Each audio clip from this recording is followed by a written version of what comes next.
Rogan, when like I was like, he gave me a list right at. Are you recording live? He gave me a list and he was like, here you go. It's like 30 grand. I'm like, bro, I'm crack if you think I'm going to fucking spend 30 grand. I don't even know how we do any of this shit. But, by now, I've upgraded cameras and, boards and mics and, I don't have 30 grand, but I'm pretty fucking up there though. You know what I mean? It adds up quick. It adds up quick, and anyways, it's all good. What's wrong here, dog? Why my record button ain't working? Talk to me, Goose. Oh, no, we are. Boom. See? What is this, episode 218? 218. And I'm still fucking don't know how to record. So, but you know what I do know? I knocked the dust off that pussy. What about this one? I like this one. I am the clit commander. When it comes down to business, that's what I do. All right, we guys ready? Let's do this. Main thing is don't be nervous, dog. We're good. What up? We are back. What's going on here? What is my music? Fuck. Come on, rookie. I know. It's been a minute. Actually, it hasn't. We've been putting out a lot of shit lately, and I'm just fucking with Christmas, dog. When you have, you got kids, it's fucking crazy, dog. They want to go to Christmas lights. They want to see Santas. They want to go to movies now. I'm like, damn, who's paying for all this shit? But anyways, we are back, and we got a special guest today. And what would you say you reached out? We started talking. Your antelope hunt? Yeah, September? August. Yeah, August. September. Yeah, it was August, September, I think. Right in the fucking goods. But anyways, we got Tomas working the boards. Fuck. Cameras. But I will say this, dog. I'm pretty happy with him right now. He cannot do no wrong. And he's lucky he's married to a bomb-ass girl. Because literally, I married a white chick. She don't cook no Mexican food. Not one. She cooks food. She cooks. But not no Mexican food, right?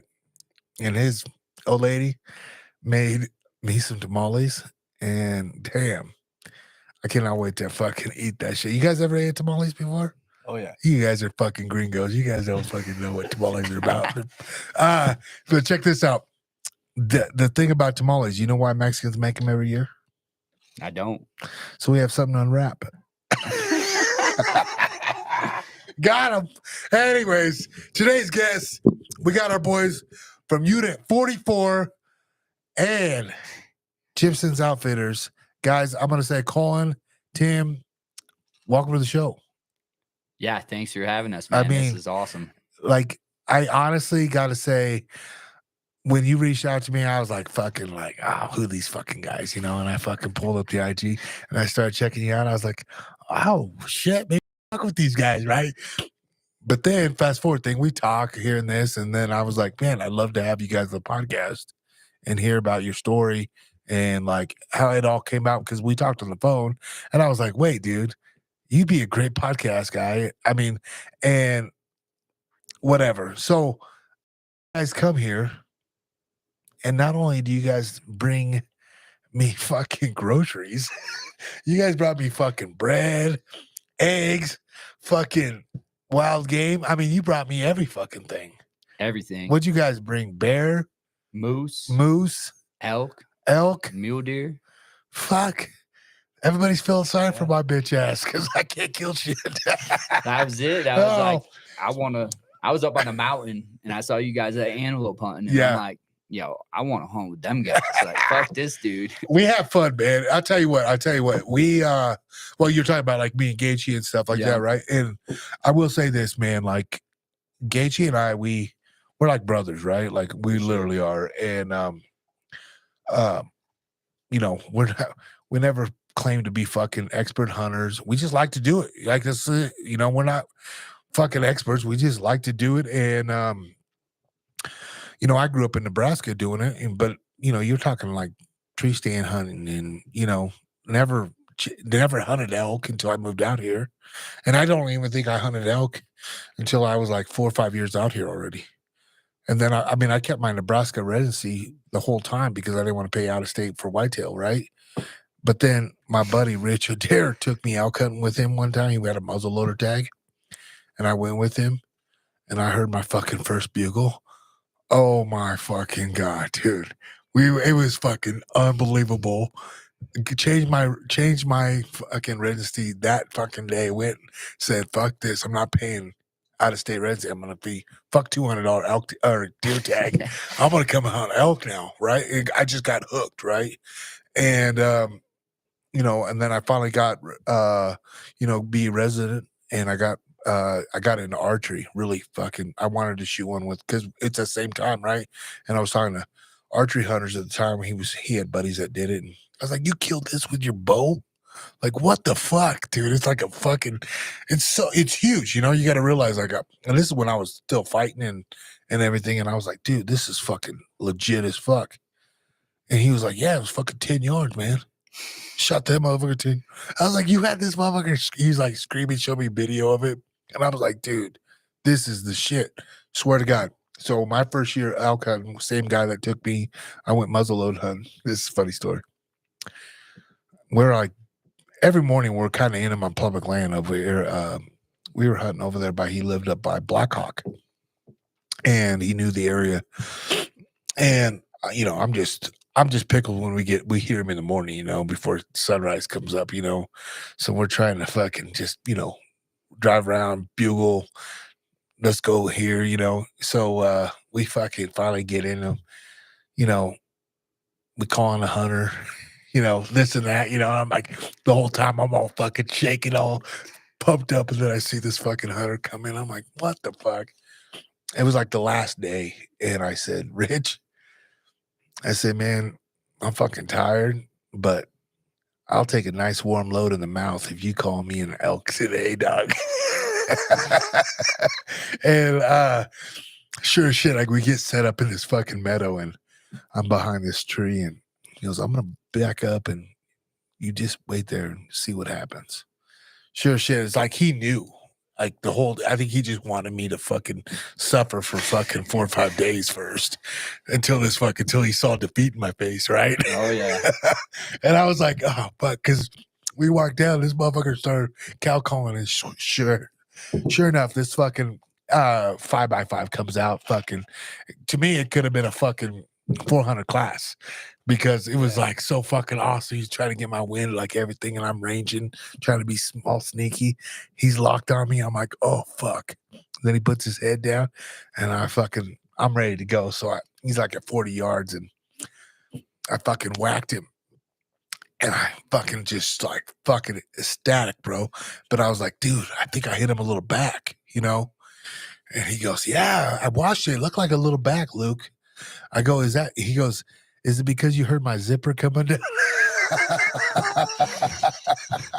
And anyways, we fucking found it, tracked it, got it. Fucking, dude, it was the best thing that's ever happened to me. And, it was just a little 5x5, but it could have been a fucking, like I said, 400. And just, that's what got me so fucking hooked. And I just fucking love elk hunting, dude.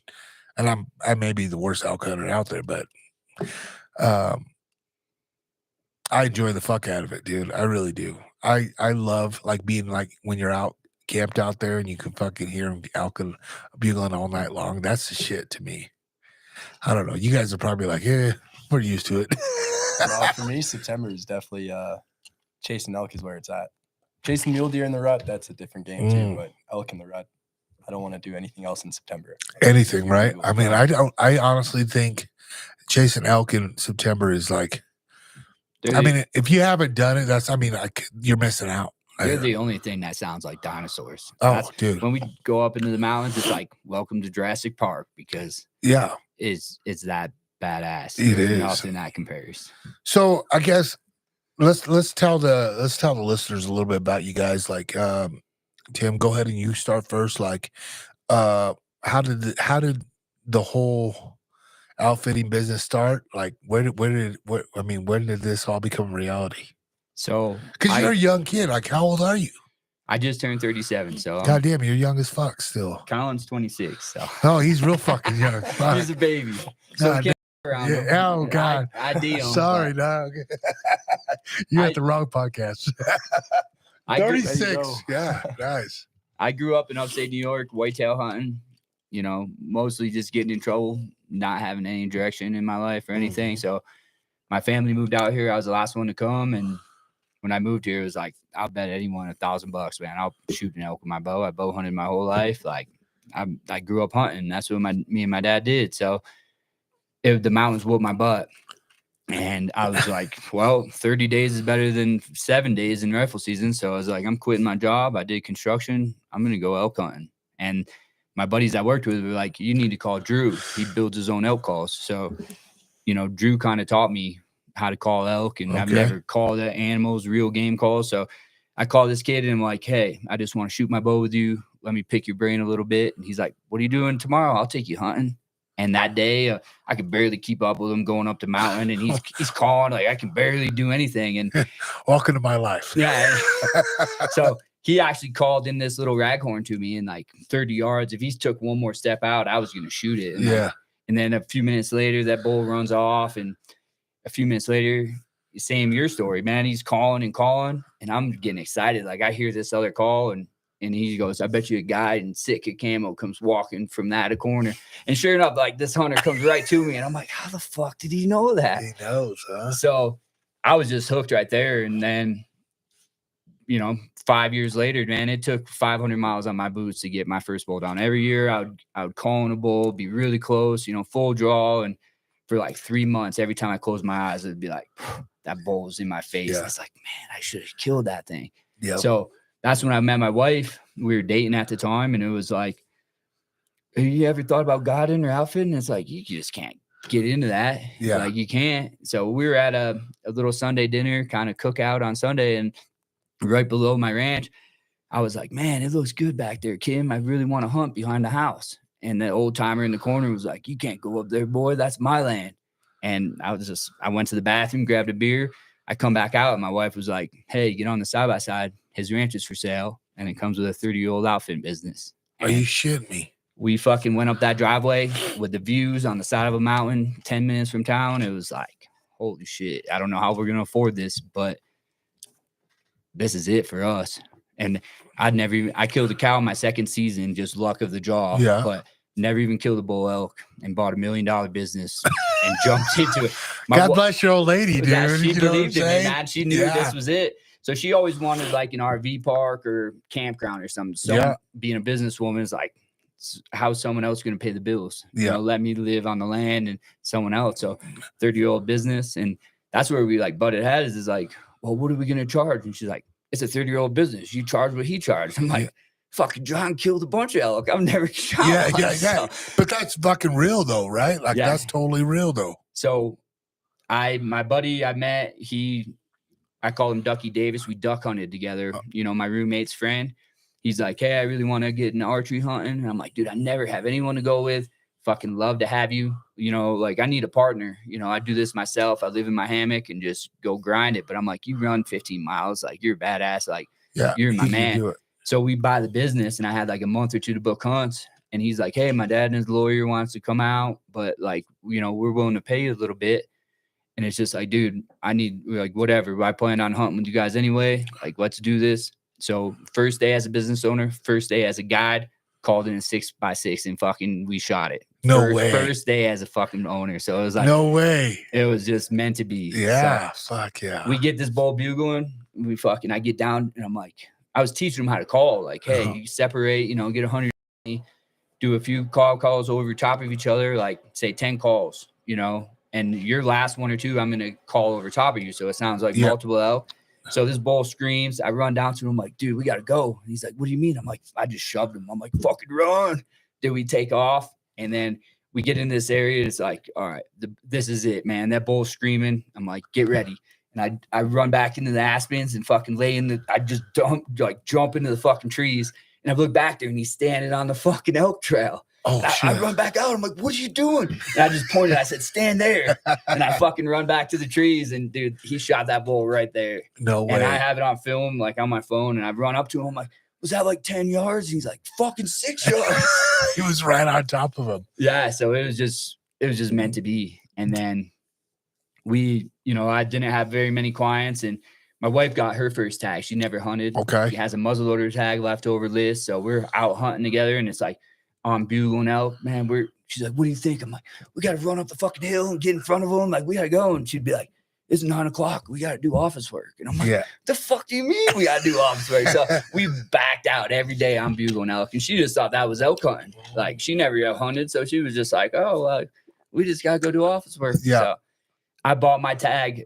I went and pulled my camp the last weekend, man. Thursday at noon, fucking pulled my camp. The leaves are all changing, and I'm like depressed. And I texted her. I'm at the mortgage office, and I'm like, dude, this is shitty. I buy a business and I can't elk hunt. Like, what the hell is this about? And I was like, it's $50. There's only 2 days left, but what do you think? Can I buy the tag? And she's like, I'll hunt with you. Let's do it.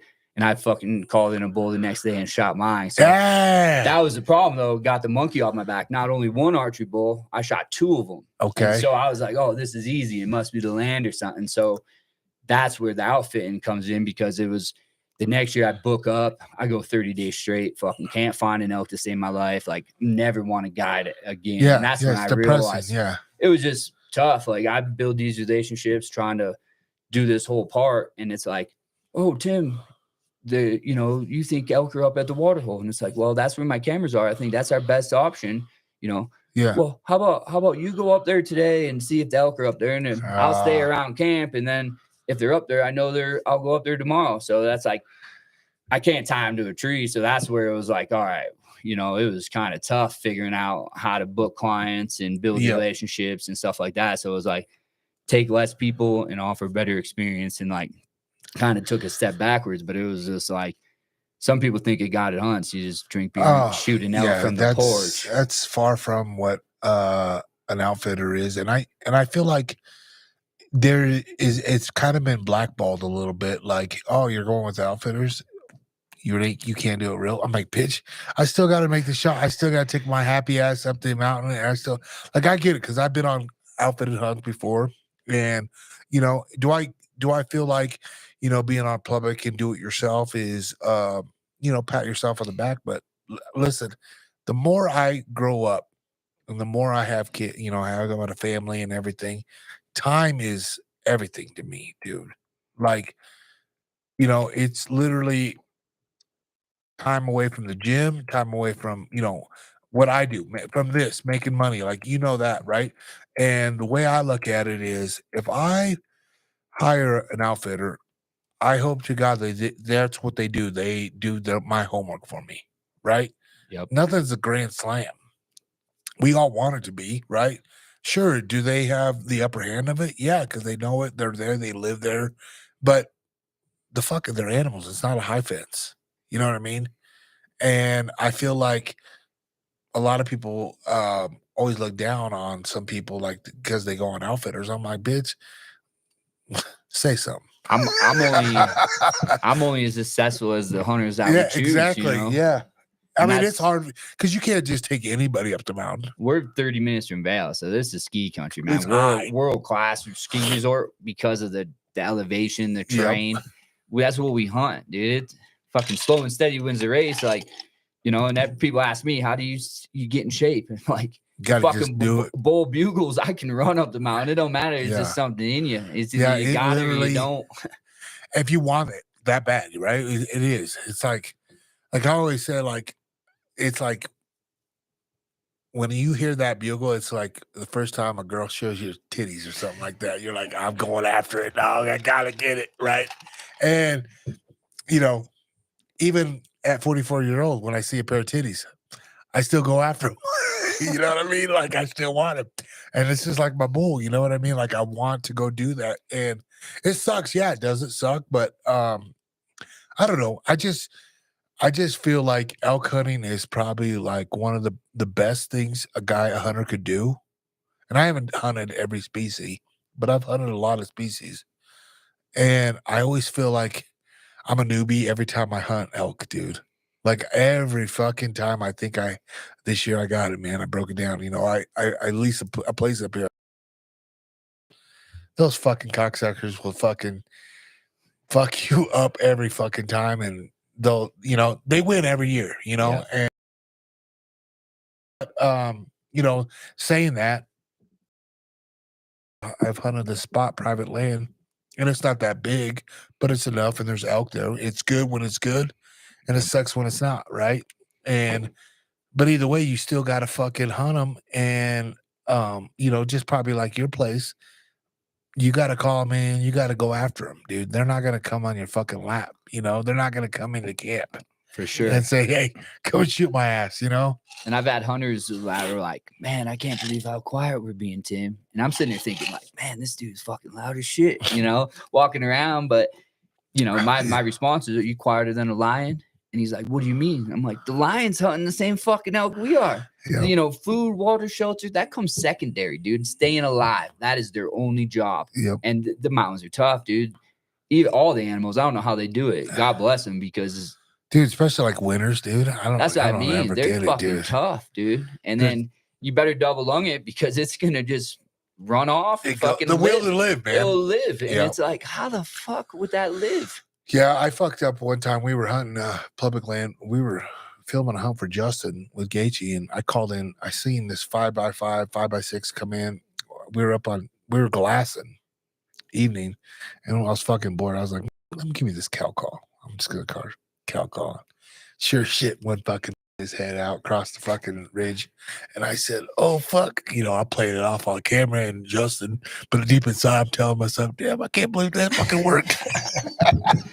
And I'm like, all right, listen up. This is what we're gonna do. We're gonna slide down these rocks. We're gonna go down because it was on the other side, and I said, I'm gonna keep calling this. We should meet down by the water because there was a creek down there. I said, we're gonna set up down there. Hopefully, we beat them. Sure shit. The plan worked great. Like it literally, I mean, I'm gonna pat myself on the back, you know what I'm saying? But we were all ready, and it was like 30-yard shot. Justin shot with his bow, right? And he shot it back. And it looked like a fucking primo shot to me where I was at. And I seen the fucking bull shaking his head, right? And then just dive in the timber. And you could hear him fucking just crashing, right? Yeah. We gave him fucking 30, 40 minutes, right? I mean, I knew he was dead. Like I've killed so many fucking elk, right? Like I knew he was dead. I'm playing off, but it just worked so good. It was like textbook, right? I look like a fucking guide of the year, right? And I fucking high five him. We're shaking. He's shaking like a bitch, right? Like he's like, I can't believe that fucking working. The guys from Oregon, they're like, dude, I've never seen anything fucking like that before. I was like, fucking, you don't know who you're fucking with, dog. But deep inside, I'm like, God damn, I can't believe that fucking happened either. That's probably And sick. so we go there, and we go in there looking for that motherfucker. Fucking can't find him to save our fucking life, dude. Man. Fucking 2 days gritting that motherfucker, and we never found him at all. I mean, we have footage of him, dying. But the will of them to live, dude, like when you bump them. And you know what the crazy thing is? We were like fucking not even 20 minutes from spike camp. Yeah. You know what I mean? Like we should have just went to spike camp, let it sleep overnight, get it in the morning. But I mean, that was my rookie ass saying, dude, he's dead. We heard the crash, just like anything. And that motherfucker got up and lived, and for a while. He might have died later, but fuck, we didn't get him. Yeah. It sucked. How have you had a lot of that? Have you had some guys have you not recovered? Because it's archery, right? I mean, that's what people don't understand. Well, even rifle season. Oh, yeah, that's true too. I tracked this bull 3.5 miles and then saw him go over a ridge, and we shot him at 275 yards with one of our 7 PRCs, the Pagara rifle. Like, this should have been a dead bull. And I watched him go up the next ridge, and we looked for him for 3-4 days, and you never know. Fuck. That's tough. Crazy, right? They're so tough fucking animals, dude. Like, yeah. I mean, you probably know you've probably seen more fucking animals through some fucking crazy shit than I will ever see. in a way, just growing up in those areas, seeing them with just what they deal with for the environment and stuff. But like my first archery bull, I shot him back and I gave him an hour, but heard him crash. Exactly like your story. Yep. He came through the trees just screaming and raking trees at 20 yards. I thought I smoked him, gave him an hour, and then I spent 4 days back there gritting the area. Didn't Nothing. find a drop of blood, didn't find him. We bumped his cows 2 hours after him. Really? But yeah, I never found him. I went back a month later and I found what I think is his carcass. It might not be, but on the other side of some private too. But almost exactly like the story. Yeah, it's fucking shit happens, right? Oh, for sure. I know. I just like you think you got everything right, and amateur hour shows up, right? I mean, I have learned even with whitetail deer or deer, and like you guys probably have the same thing. I mean, I'll let those motherfuckers sit, and I'll go in the middle of the night before hopefully the coyotes get them, right? Like when it's late, but now I'll give 4 hours before I go in there with the light and try to bump them or whatever, because I feel like at that point now, 3-4 hours, if they're gonna fucking bump at that, they're gonna live. Yeah. If they ain't bled out in their bed, I figure they're gonna live either way if I'm gonna bump them. So, and then to me, like the whole point is just I want the fucking meat, man. I mean, is the trophy good and everything, and like everybody else, especially nowadays, on social media, everybody wants a fucking grip and grin and a fucking show off what you shot, right? Of course, I fucking get that, but at the end of the day, I want the fucking meat, man. You can't trust anything in a grocery store nowadays. Fuck, so man, dude, there I'm ain't telling you, nothing bro. better than some meat. And that's where growing up in New York, it was like, man, I'd be a badass hunter if I grew up in these mountains and stuff. And I look at the big picture and it's like, I'm blessed to have them opportunities. I had deer around me, our little farm all the time. I learned from bad shots, tracking blood. Like my skill set was because I had them opportunities. My dad drug me around these mountains and never seeing elk. Like maybe it wouldn't be a passion of mine and turning a passion into a career. That was, really and tough. something It's that you like, fucking love, right? and it's like, we don't get tags anymore. It's our clients, and that's reaching out to you guys. Cause it's like, dude, they're having a good old time. Like nowadays, like the bills are paid. We work our asses off. So we want to choose who we hunt with. Well, and that says a lot about you guys too, though, because here's the thing. You guys are in a pretty good fucking unit for one, right? For mule deer, deer, trophy mule deer, but yeah, let's talk a little bit about that, because your fucking deers you guys just seen. I just seen a monster deer. I'm not gonna say how big it was because go check the website out. You'll see how fucking big it is, right? What is the website? GypsumCreekOutfitters.com. Okay, so we could pull that up too, and we'll check it out. But your mule deer, and you've shot multiple mule deers. I've seen pictures. You send me pictures. It's fucking huge mule deer, bro. It could take 25 years to get a tag, though. Yeah, so it's not like that's true. That's very true. Like archery elk was my passion, and like I just elk hunted. That was it, And then I would get one client here or there that would call me last minute. Hey, I had 25 years to get this tag. Can you help me? And it's like, we haven't been scouting or anything. We've been focusing on our elk hunts. That's what pays their bills. And so now, bringing Collin in full time and stuff, being scouting and living in the mountains all summer, it's like, all right, now we're starting to know the land. The average person gets 7 to 10 days a year to go hunting. Typically, take off work, get away from the family. Like we're spending over 100 days a year in the same landscape, the same country. Like the puzzle just gets smaller and smaller. It like the back of your hand. Every day we're out there. It's like, no wonder we shooting elk over here. There's fucking water down here. Like, why didn't we know that? It's so. That's one thing, but that's where I want to go when I go. I want to go where you're shooting at fucking elk.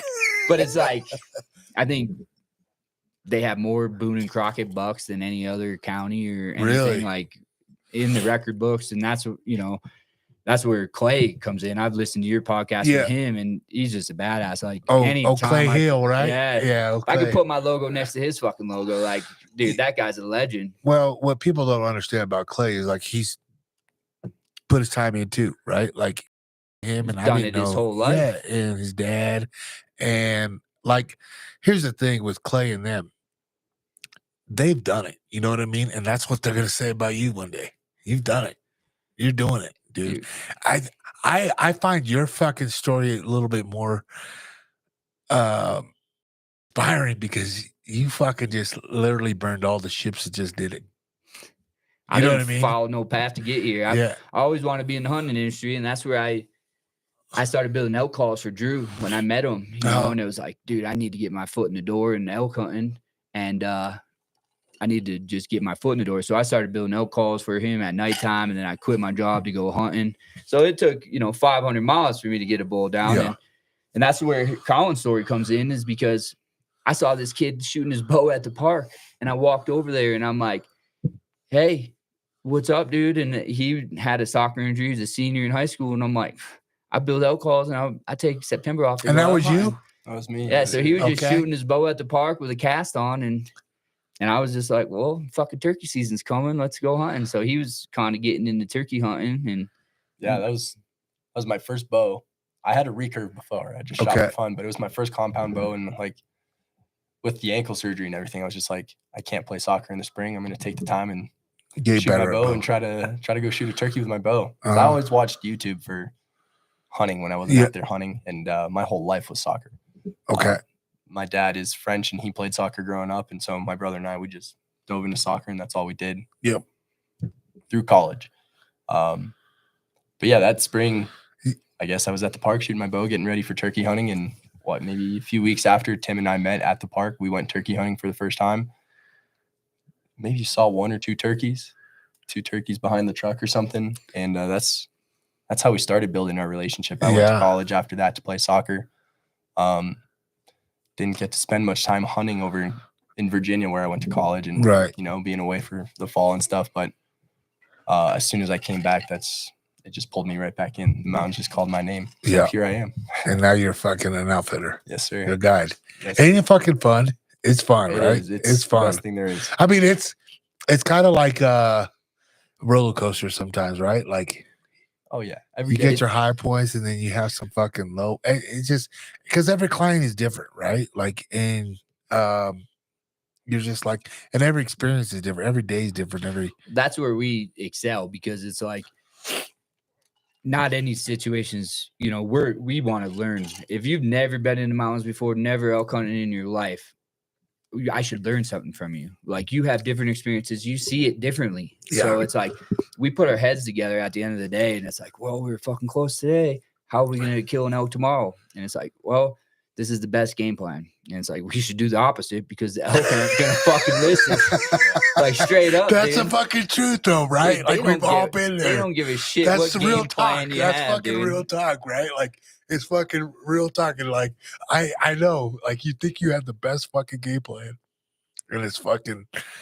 And I was always taught hard work pays off. So I did concrete my whole life. Doing concrete walls up near $10 an hour. Fucking, I made good money. I busted my butt. Like, so hard work pays off. And it's like, well, you better have the work ethic when it comes to elk hunting, because it doesn't matter how much you work. It's fucking crazy what elk hunting will do to a guy.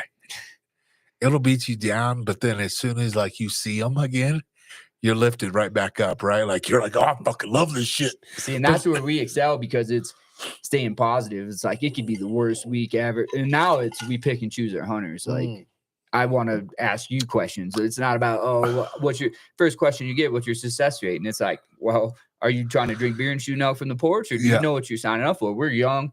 If it snows 2 feet, dude, we ain't gonna sit here and play cards. We got certain many days that we want to build. We want to be the best in the business. You know? So it's like, we got to choose the people that know what they're signing up for, and then build a relationship all year. You know, I'm sending, hey, check 4 cameras today, 7 mile hike, whoop my butt. Hope you're fucking working out, because we're grinding. Tough. So it's like, I don't want you to show up, oh, you're paying some stranger to come hunt. I want you to feel like we're hunting buddies from fucking, you've known me my whole life. And so having that relationship established, and it's like, which is a fucking probably kind of, it's like if I'm paying for an outfitter and I'm getting messages from you that I'm going to pay, that's kind of like motivating to me. Like, hey, get your fucking ass off the couch and like, hey, let's Yeah. go. Cause Almost there's game time. here, you know, if you want to shoot that fucking big bull or go Yeah. after it, you got to do it, right? Like, it's 7% or less or whatever success yeah, rate. I So think it's what just shit stupid, man. to me, if you ask me, it's fucking. I always tell people it's like 3% because it's brutal, bro. To me, I always say it's like one in the line, dude. It's fucking tough. So, Like you could get in them and everything, and like I always say to myself, I'm like, I'm just gonna do a fucking rifle hunt. I'll fucking see one, I'll shoot one, right? Like, but then I'm just so fucking gun ho on my fucking bow, right? I just fucking love it, man. I fucking I don't know what it is. I wish I never did, but that's when I asked you, and I'm like, well, you want to fill a tag and get meat in your freezer? Like, fucking, I It's when can you bring you up get- a rifle. y- You're like, I'm an archery hunter. I'm like, Yeah. even better, bro. and I thought about it. I was like, fucking, I should just fucking kill one first before I start calling myself an archery hunter. But like literally, I was like, you know what, man?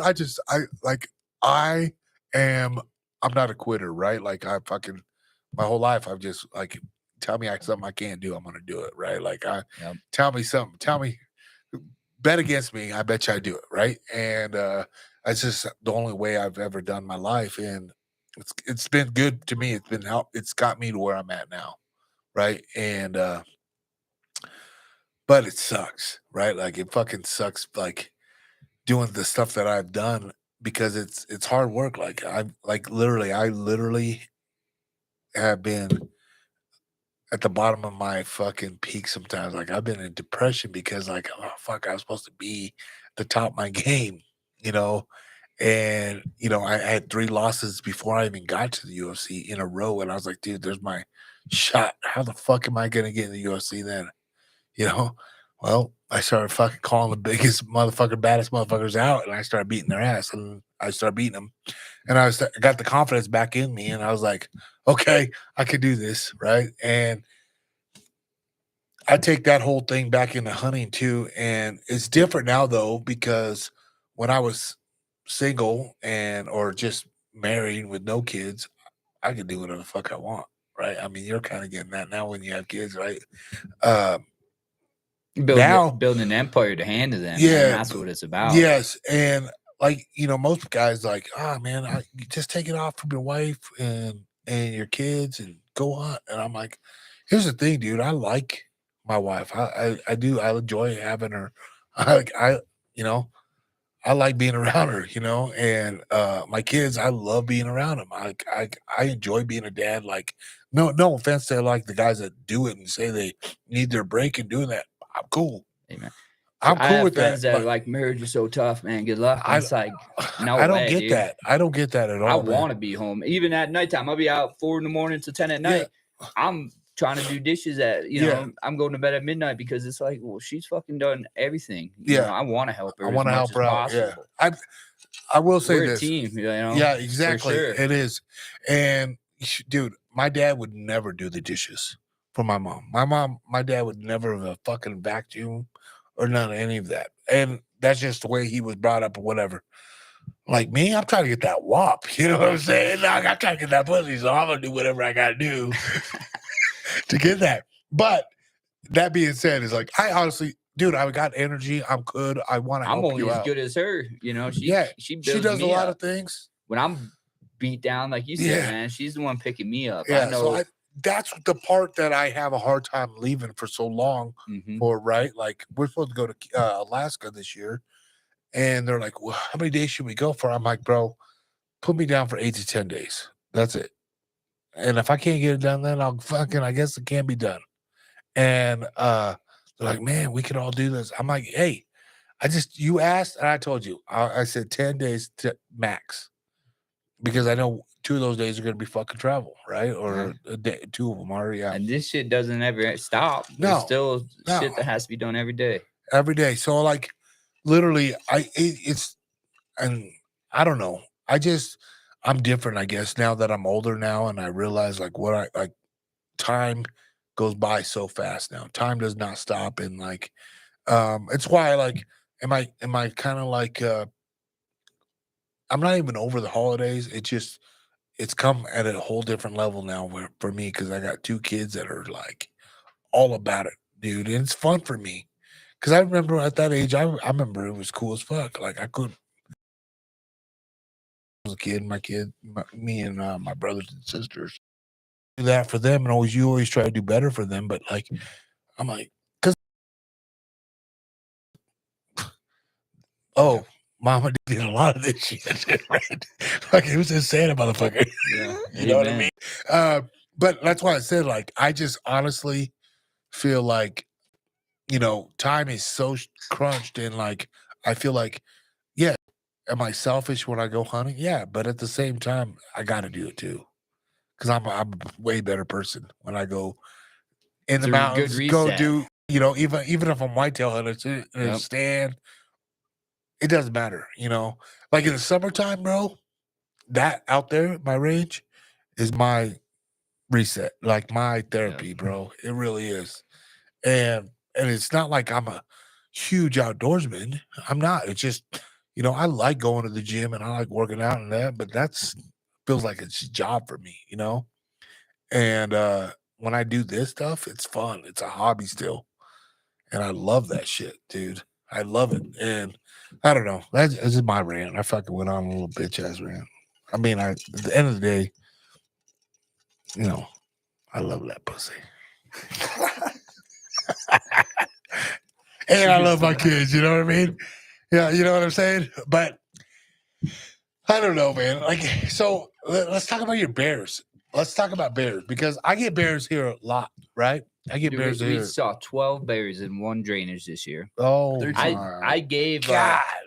a hunt out to the expo at the dinner to try to raise money for the wildlife, the howl, and the mountain lion stuff. So it's like, all right, a bear hunt. We need to kill more bears. Did you guys come and say what's up to me?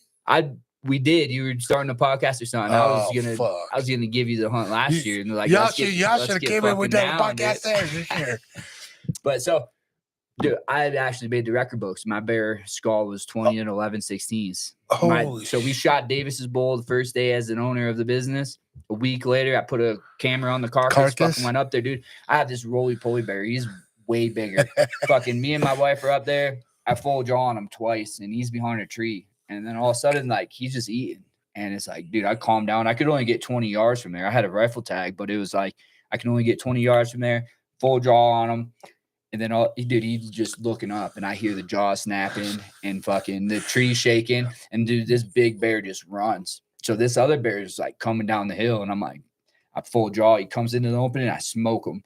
Fucking takes off running. The other bear comes back. He thinks he scared it off or something. So, dude, I'm beating stuff. It's getting dark. I'm beating trees, yelling. He won't even look at me. It took 3 shots with my pistol in the air, and the bear looked up at me and fucking went back to eating on the carcass. And I had to like charge him, and I shot 2 more times, and then he fucking walked off. I don't even think he ever saw a human before. That sounds like a perfect bear for me. So I can just be flinging arrows at that motherfucker. There was just blood everywhere, and luckily we went and fucking. So he's a big bear, man. It was big bear, huh? Oh yeah. So 17 and 19 is what they aged him at, and 20 and 11/16. So 21 is like all time for Boone and Crockett, dude. But Pope and Young's 17 and 19. So a week of owning a business, I shot my first bull elk, fucking made the record books, Pope and Young and Boone and Crockett with my archery bear, and then I shot my bull that same year. So it was just like, dude, that's the shit, bro.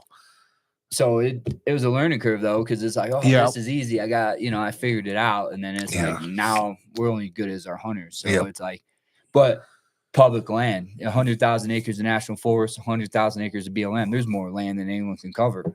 So I don't need to train people every year. I can't just fucking put everything out there because I don't want everyone following me around the mountains or anything. So that's where building my team. I've added someone every year. Collin, he gets back from college, is like, what's up, dude? You change your Instagram to Gypsum Creek Outfitters. And it's like, you want a job? Really? But yeah, I mean, I got when COVID hit, I got shipped out from college and came back to do like online classes and stuff. And I got to hunt that fall. My good buddy Bryce and his girlfriend Hannah got 2nd season tags, and I got a 3rd season tag. And 2nd season we were on elk every day. third season, I couldn't find a note to save my life. Yeah, We had yeah. a giant storm, and second to last day, my buddy Bryce said, "Hey, there's elk here." He's at his job site, and he could see him across the road. And I was like, "Bet I'm on my way back to work." And I just go there hoping to find a legal bull. And I shot a giant bull actually Really? for that area. It was like 325 and Oh 6/8 yeah, or hell something. yeah. I didn't know. I just saw a legal bull. Legal bull in my unit's a good bull. You know, Yeah. like Yeah, that's it. we're not. I mean, for we don't real. hunt for antlers. Yeah, you guys, yeah, that's what I'm saying. We Like were that's- talking about that 5x5 and Yeah. being all jacked up. It's Yep. like we see a raghorn, it's ready. We're ready to go. yeah, It doesn't matter. 100%, especially with the bow. Yeah, You know what I mean? Absolutely. But I sent him that picture, and that's when I noticed his Instagram had changed, and I was like, "Did he start the outfitting business? Did he buy it? Like, what was the deal?" And then I went back to college that spring. We stayed in touch. Came back in May, sat down for lunch, and that was the He told you beginning. this is what I did, and you're like, Sign me up. I'm in. Right? Because it's just He It worked does for take- mid-turn angler, so he's a fly fishing guard. in oh the for summertime, so real. yes, You're always just an had, like- outdoorsman, period, right? Absolutely, yeah. Yeah. growing up there, had it figured out. So I have some like later September hunts, and I'm like, you never really archery hunted. You never kill the bull with your bow. You better get some experience. I'll give you the first week. Then I need you like mid-September to kind of help me. You need to get some experience. Fucking first day archery season, first day hunting, he shoots a bull, and I'm like, how's that for experience? You didn't get any experience. You hunted 2 hours, bro. Well, you're So gonna he's learn how like, to pack an hour and you shit, I fucking guess. shot one. yeah. And it's like, well, good for you. I guess you Well, shot that's good. one. No one can say you haven't. So Yeah. amen. I So, mean, that's honestly the best thing ever. I mean, and it says a lot about your land that you guys are hunting too, though. it's tough terrain, but it's now That's our where team, those fuckers and that's where are, it's though. not as stressful anymore. Before, like I'd get my emptiness in my stomach, like 2 days left. Like, fuck, what am I gonna do? I'm letting this guy down. You're like, there's so much to it, and then it's like, now we're just pumped because it's positivity, dude. We're just positive. We know, keep grinding. Wake up at 4, make your coffee. Fucking, we're gonna find elk or whatever. Because it's like my teams are gonna work harder than me, you know. So it's like, all right, just keep grinding. We know work, it will fucking come together. Yeah, and here's the thing, like, you know, what you said is it is the grind, right? And a true hunter will know whether it's an outfitting place or whatever. That's hunting, period. This is public land, Yeah, dude. it's fucking hunting, have dude. at it. You know, And I get a question like, "Oh, you're not worried about your hunters fucking coming back and hunting or cutting your throat?" And it's like, have at it. Yeah. You think you're gonna outwork us? Go at it. dude. well, and let's talk about that real quick. So, okay, you said it take what, 15? What's it take for a mule deer take out there? it could be 10 to 25 plus Okay. years or something. So that's a once in a lifetime for one of them rifle tags. Yep. Archery, a lot less, a few points here and there. So mule deer is special, but public like elk, anyone can get that tag. Anyone could just come second, third rifle. It's just That's over the because that's what counter. I was gonna do. Third, right? Third Yeah, rifle. something like yeah, whatever. We could just fit you in, and yeah. I didn't want to like cut anyone's throat that I had booked. So it was like, Yeah. well, I want to make sure we could, Yeah. get So down, no, but- fucking 25. We're in. Let's Yeah. do this. But so it's just over the counter then. What it is? for a second and third, and then archery's a draw, but it's easy tag to get. So, Okay. but 200,000 acres, like there's more land than anything. It's tough terrain, a lot of deadfall, a lot of beetle kill, but that's it. We live up there. We know the mountains, and that's what I don't care what anyone else does. If you think you're gonna outwork us, then have at it. Go get hell. Like Oh shit! we're That's what gonna I'm we're saying. gonna wake up early, and if I get to a trailhead and there's 3 trucks there, I'm not just gonna park there and go chase people around. I'm gonna go to spot B because I know I have other spots. Like Well, and that's the problem. That's the nice thing about an outfitter is like you know the area, dude. You know what I mean? And that's one of the things why I will say that's beneficial to, like, when I go elk hunting and I know a certain area, I know, okay, they're not here this one. They should be over there, maybe this afternoon hunting. yeah, It's a gamble always, right? But dude, that's what's so nice about having an outfitter, because you guys, especially now that you guys have been in the game, that area now for a minute, and you guys, that's all you do. Yeah. You guys know where the animals.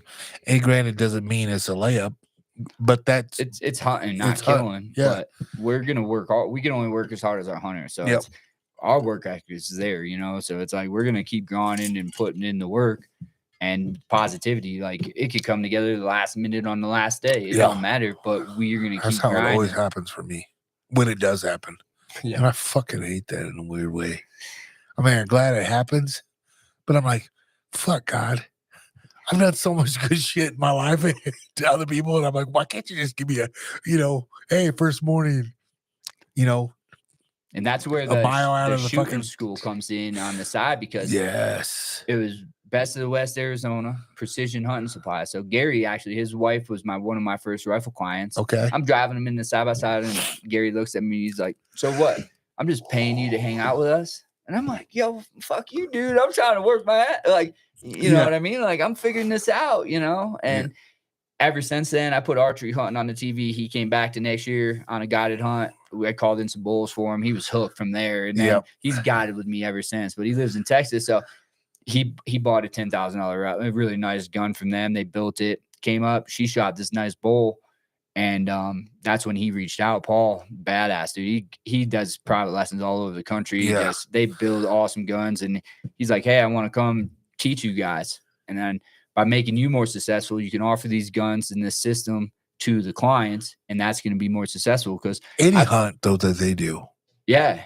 I mean, any knowledge that they can learn how to do. I think every hunter should do a shooting school. Period. Yeah. Well, for us, do you get returning clients? Like I got a bunch of returning clients, but I don't want them. In the 5 days, you got to be in the elk to learn about them. But I want to teach you what we're doing and why we're doing it. There's 1,000 ways to kill an elk, but if we can teach you, go buy the $800 tag with your buddies and go fucking kill an elk. Like you don't need us. Let us teach you. And that's where, you come in because of the archery world. I have 54 acres on the side of a mountain. The elevation's there, dude. You could shoot straight up if you wanted. Like, I want to put in a 3D course. You come in the day before, you shoot with us. We're in them situations. Like I call a boy and dude, he comes screaming down and I'm fucking, oh my God, get ready. I kneel down. Fucking the bull stops at 6 yards right in front of me, broadside looking at us, looking through us. There's a bush right there. I'm waiting for the bow to go off. And I look over and the dude's kneeling next to me, shaking. And it's like, I told you to get ready and draw. Like, so that's where we got to be tuned in. We have to have the relationship. We have to, like, if we had tags ourselves and got to go hunt, we're going to fill every tag we're going to get because we were in them situations. So, we want the clients to come in the day before, shoot the 3D course with us, come in, shoot our guns, shoot the rifle range, like let us critique you, get you ready. So when we do get that one opportunity, we can fucking hammer. Yeah. That's all it takes is the one opportunity. It does. It really does. And you got to make it deal. I had a chance up here at my spot. Motherfuckers, I just left the blind and I was there waiting for them fucking all day. And I knew that they were going to come. And there was the satellite was a 6x6 and he was a fucking monster. And I called my boy Nessa and I said, hey man, I know you're here. I need a caller because I'm going to go on the mountain. They're in the area. They just called me. They're there. And I was like, he's like, all right, I'll beat you there. I'm right here. He did. He beat me there. And I seen the satellite on the wall. And dude, it's like fucking 55 yards, 60 yards. I was ready to smack it. Boom. I'm like, cool, that's right there. Boom. Easy pack out. Like, cool. And he fucking like grabbed me by my trap and over here he goes, what the fuck you doing? You are not shooting that bitch. I'm like, motherfucker, who the fuck are you? And then right there I hear this fucking big ass fucking because I wasn't there that long, right? And he was there and he saw the herd bull, right? Because there's elk everywhere. And I was like, oh fuck, okay, what we're gonna do? He's like, let's go. So we had to hike up there. Dude, we got in the middle of them. Like Cal's going on. Like Cal's fucking ears were hitting me, dude. It was crazy. Like I was like, oh fuck. And then I see that big motherfucker screaming, and he's right there. And I ain't gonna lie, like the size of this light up here. It's a good one, right? It was about that big of an opening in the tree of his vitals. He's like, right there, shoot. It's like 40 yards, bro. Right? And I fucking draw back, and it just goes like this. Just smacking my cheek. And I'm like, slow the fuck. I let down. He's like, what the fuck are you doing? And I said, bro, I can't do it right now. I'm like, what the fuck is wrong with me? And like, I knew what I was. Schoolgirl. I was like a bitch, right? And I was like, come on, get your shit ready. Fucking pull back again. I fucking get ready. And sure as shit, I'm doing this again. Dude, I could not do it, dude. I was fucking shaking so bad. And he goes, what the fuck is wrong with you? And I said, I don't know, but I fucking love this feeling, dude. That's I awesome. did love it. And he moved off and I didn't have another shot. And he's like, fuck, I should have let you shoot the one at 60 yards, 50 yards, because I was just dead on like a 3D target. Yep. But like when you're in that forensic, dude, I literally was like, holy shit, dude.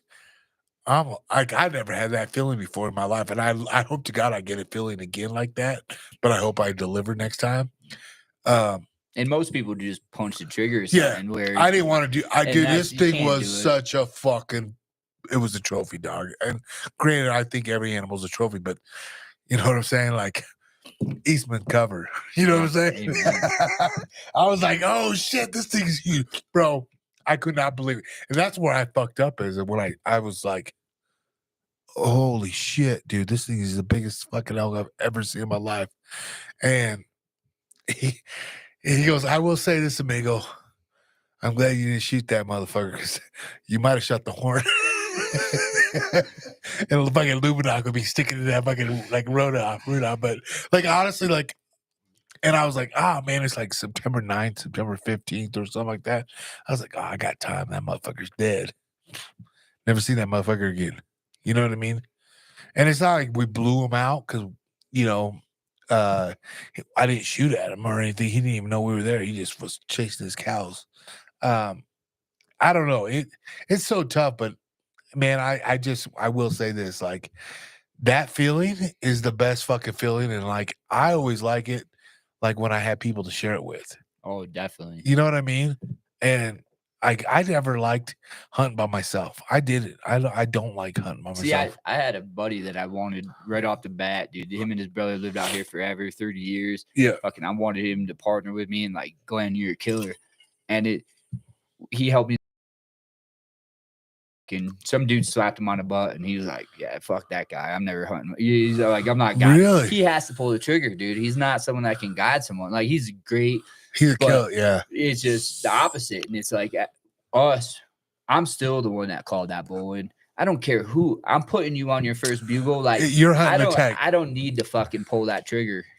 Like, I want to feel my, now Yeah. it's about our freezer, you Yeah. know, and my kids and stuff. So, but it was awesome, dude. My wife, and Gary will tell the story too. His wife shoots this bull, and he's like, I'm sitting there, you know, she's trying to get back on him. He's like, can I shoot him again? And he's like shaking so bad. He's like, I set my binos on the ground and laid down, and he's like, I was so shaking, I couldn't fucking see it.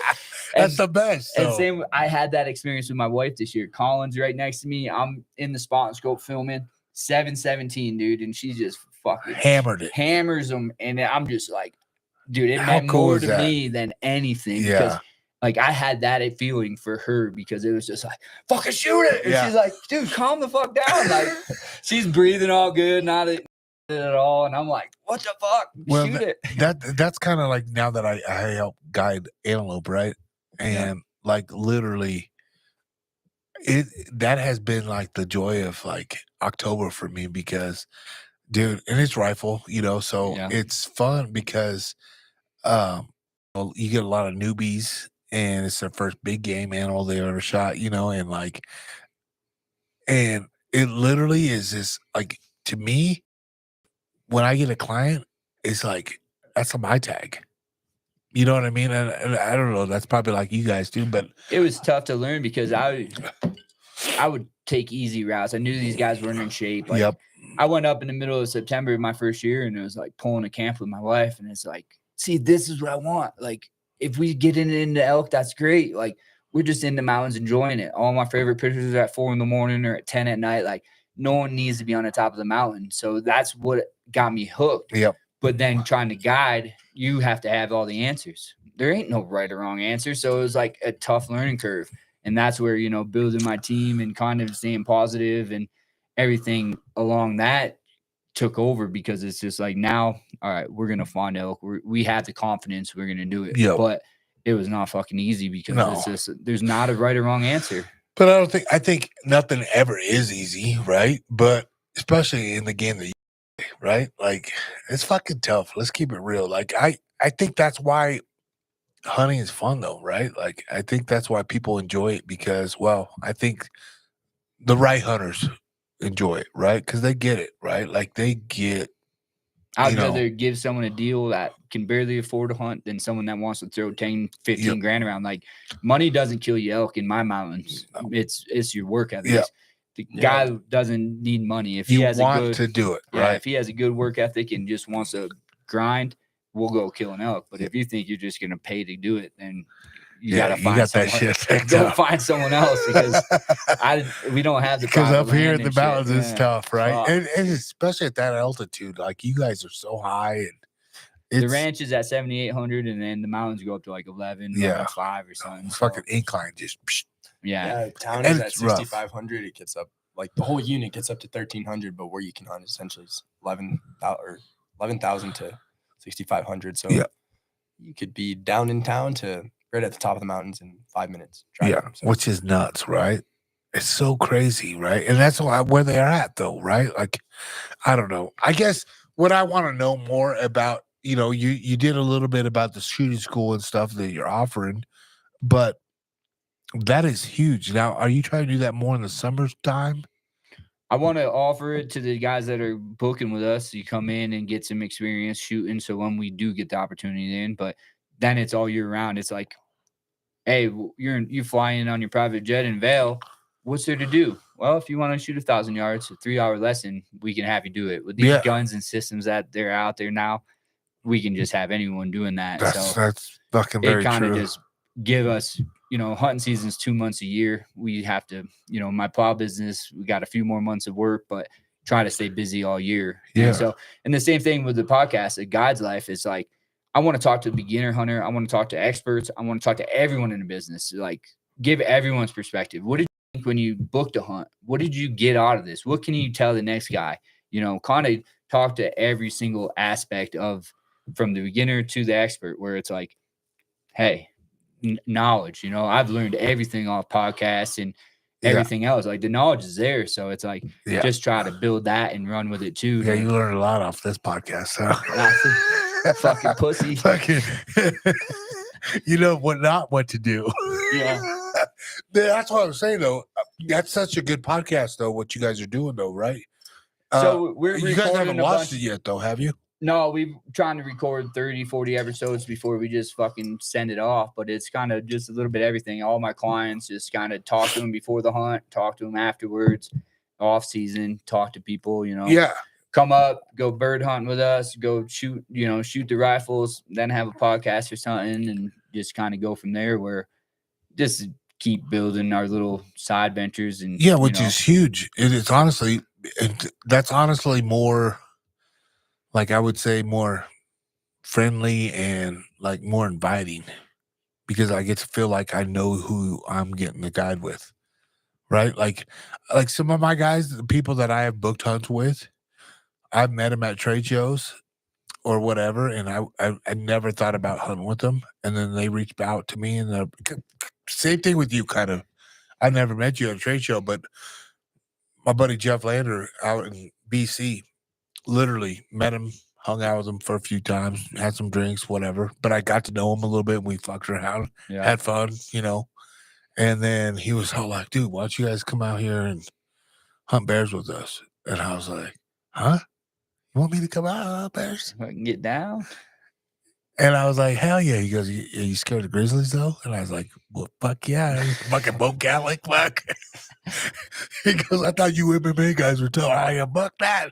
And I was like, "Canada don't let you carry fucking sidearms, bro." Like, I was like, I don't know, man." He goes, "You'll be all right. I promise you, I'll take care of you." I was like, and then when I saw my first one, I was like on him like white on rice. I was like, "Hold me." I was like, dude, those motherfuckers were big as fuck. Dude, Those grizzlies it's are a no different ball fucking. game. It's a fucking gangster game, dude. That is something like, out here now, you guys see where I live now. Black bear, cool. They're out here all the time, right? And they're more scared of you That's what than I tell everyone. They don't want you nothing know, to do with you. they're also used to a lot of us around here now because they're Yep. trash diggers, so they don't give a fuck. They just want the trash. They want to eat. I think they only get really hostile, like really hungry until like September, October is when they know they're gonna go. Their food is source, Yeah. But it's weird because they're like, dude, those motherfuckers, the big ones only come out at night, 10, 11 o'clock. And I know for a fact, bro, because I get a tag here and I'm like, motherfuckers, y'all show your place here. Because, dude, 1 year, it was like April, May. I don't know. It was like one of those fucking early spring winters we had, those snowstorms, May, late, and they were out already. Dude, my fucking ring camera kept going off. I was like, what the fuck is going off? And I fucking see my trash can get tipped over. I was like, oh shit, bears are out already. Snowstorm is going off. It's fucking white. It's a big dump, right? Like we're getting like 2-3 feet here. And fast. Sure shit. I look out my deck up here and this motherfucking bear, I swear to God, it was a polar bear.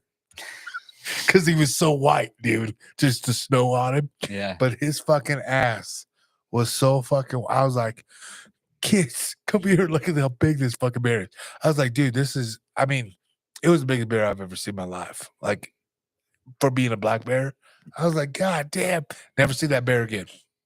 Never.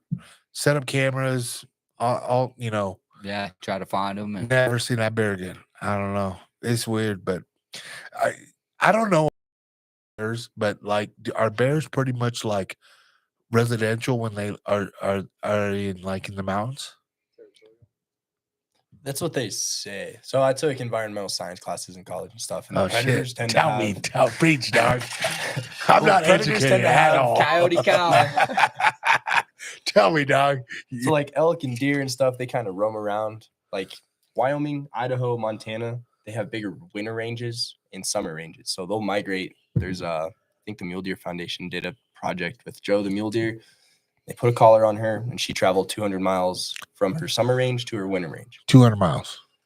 Bears, lions, An I don't elk know or so deer? much about wolves, but they have this little zone that they tend to stay in and they'll run their circles. They'll feed in their areas. And it changes spring, summer, fall, winter, essentially. They'll So try to they go back to change. the They same change areas. every summer or spring. From the spring to the summer, essentially.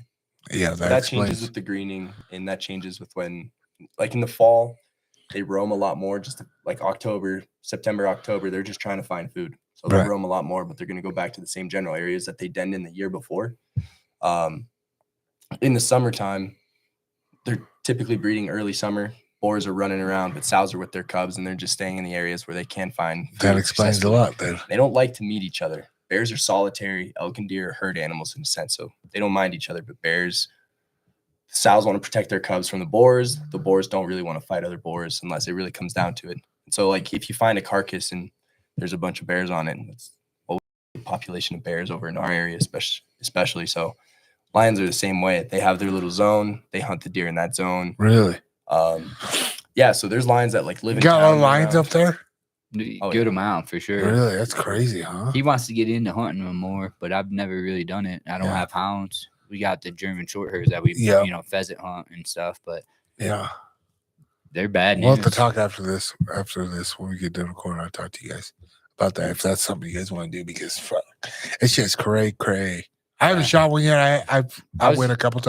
I'm gonna hit up Clay because I know Yeah. he offers some lion Yeah, hunts, so that'd be cool. and but like literally, it's so fucking sweet, dude. Like it's a fun deal. Like I went with Alex. He runs hounds, and like we trade a couple cats, and he only likes shooting the big motherfuckers, which I get, but I was like, that's a pretty big That's a motherfucker, fucking and I cat, fucking just hiked 4 fucking miles, so it's goddamn it. let me That's my fucking- thing is like, I know how tough the land is in the summertime, springtime, fall, let alone add 4 foot of snow. Like, you're fucking nuts if you're Nah. gonna go lion hunt. Like, them The guys dogs aren't are right, gangsters, dude. right? Like, Dude, but I bet you guys got some big motherfuckers. we up got there. some big cats. But and that's also a good thing to fucking manage too, because makes your fucking deer and elk population better They eat too. 1 deer a week, so 50 deer per lion. But so my friend had her dogs, her lads out at fucking 10 at night, lives on a little horse ranch.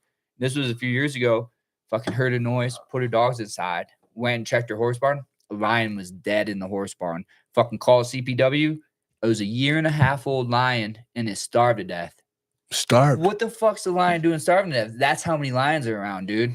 Yeah, and those are the lions that are living in town. It goes kind of back to like, Whoa, what It the starved fuck? to death. Are you shitting me?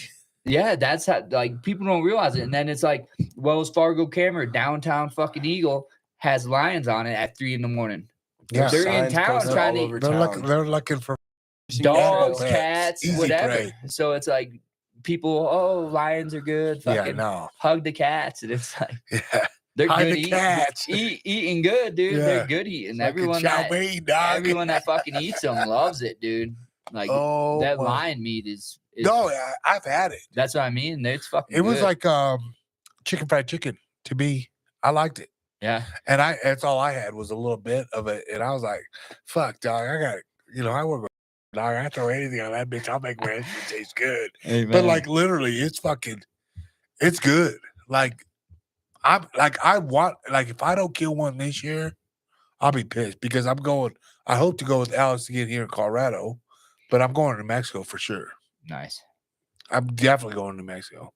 And I like they want to go, they want to do it now. And I was like, bro, I can't do it right now. Christmas, bro. I'm like, listen, bro, I got fucking, The Santa suit's inside, yeah, man. dude, what the fuck?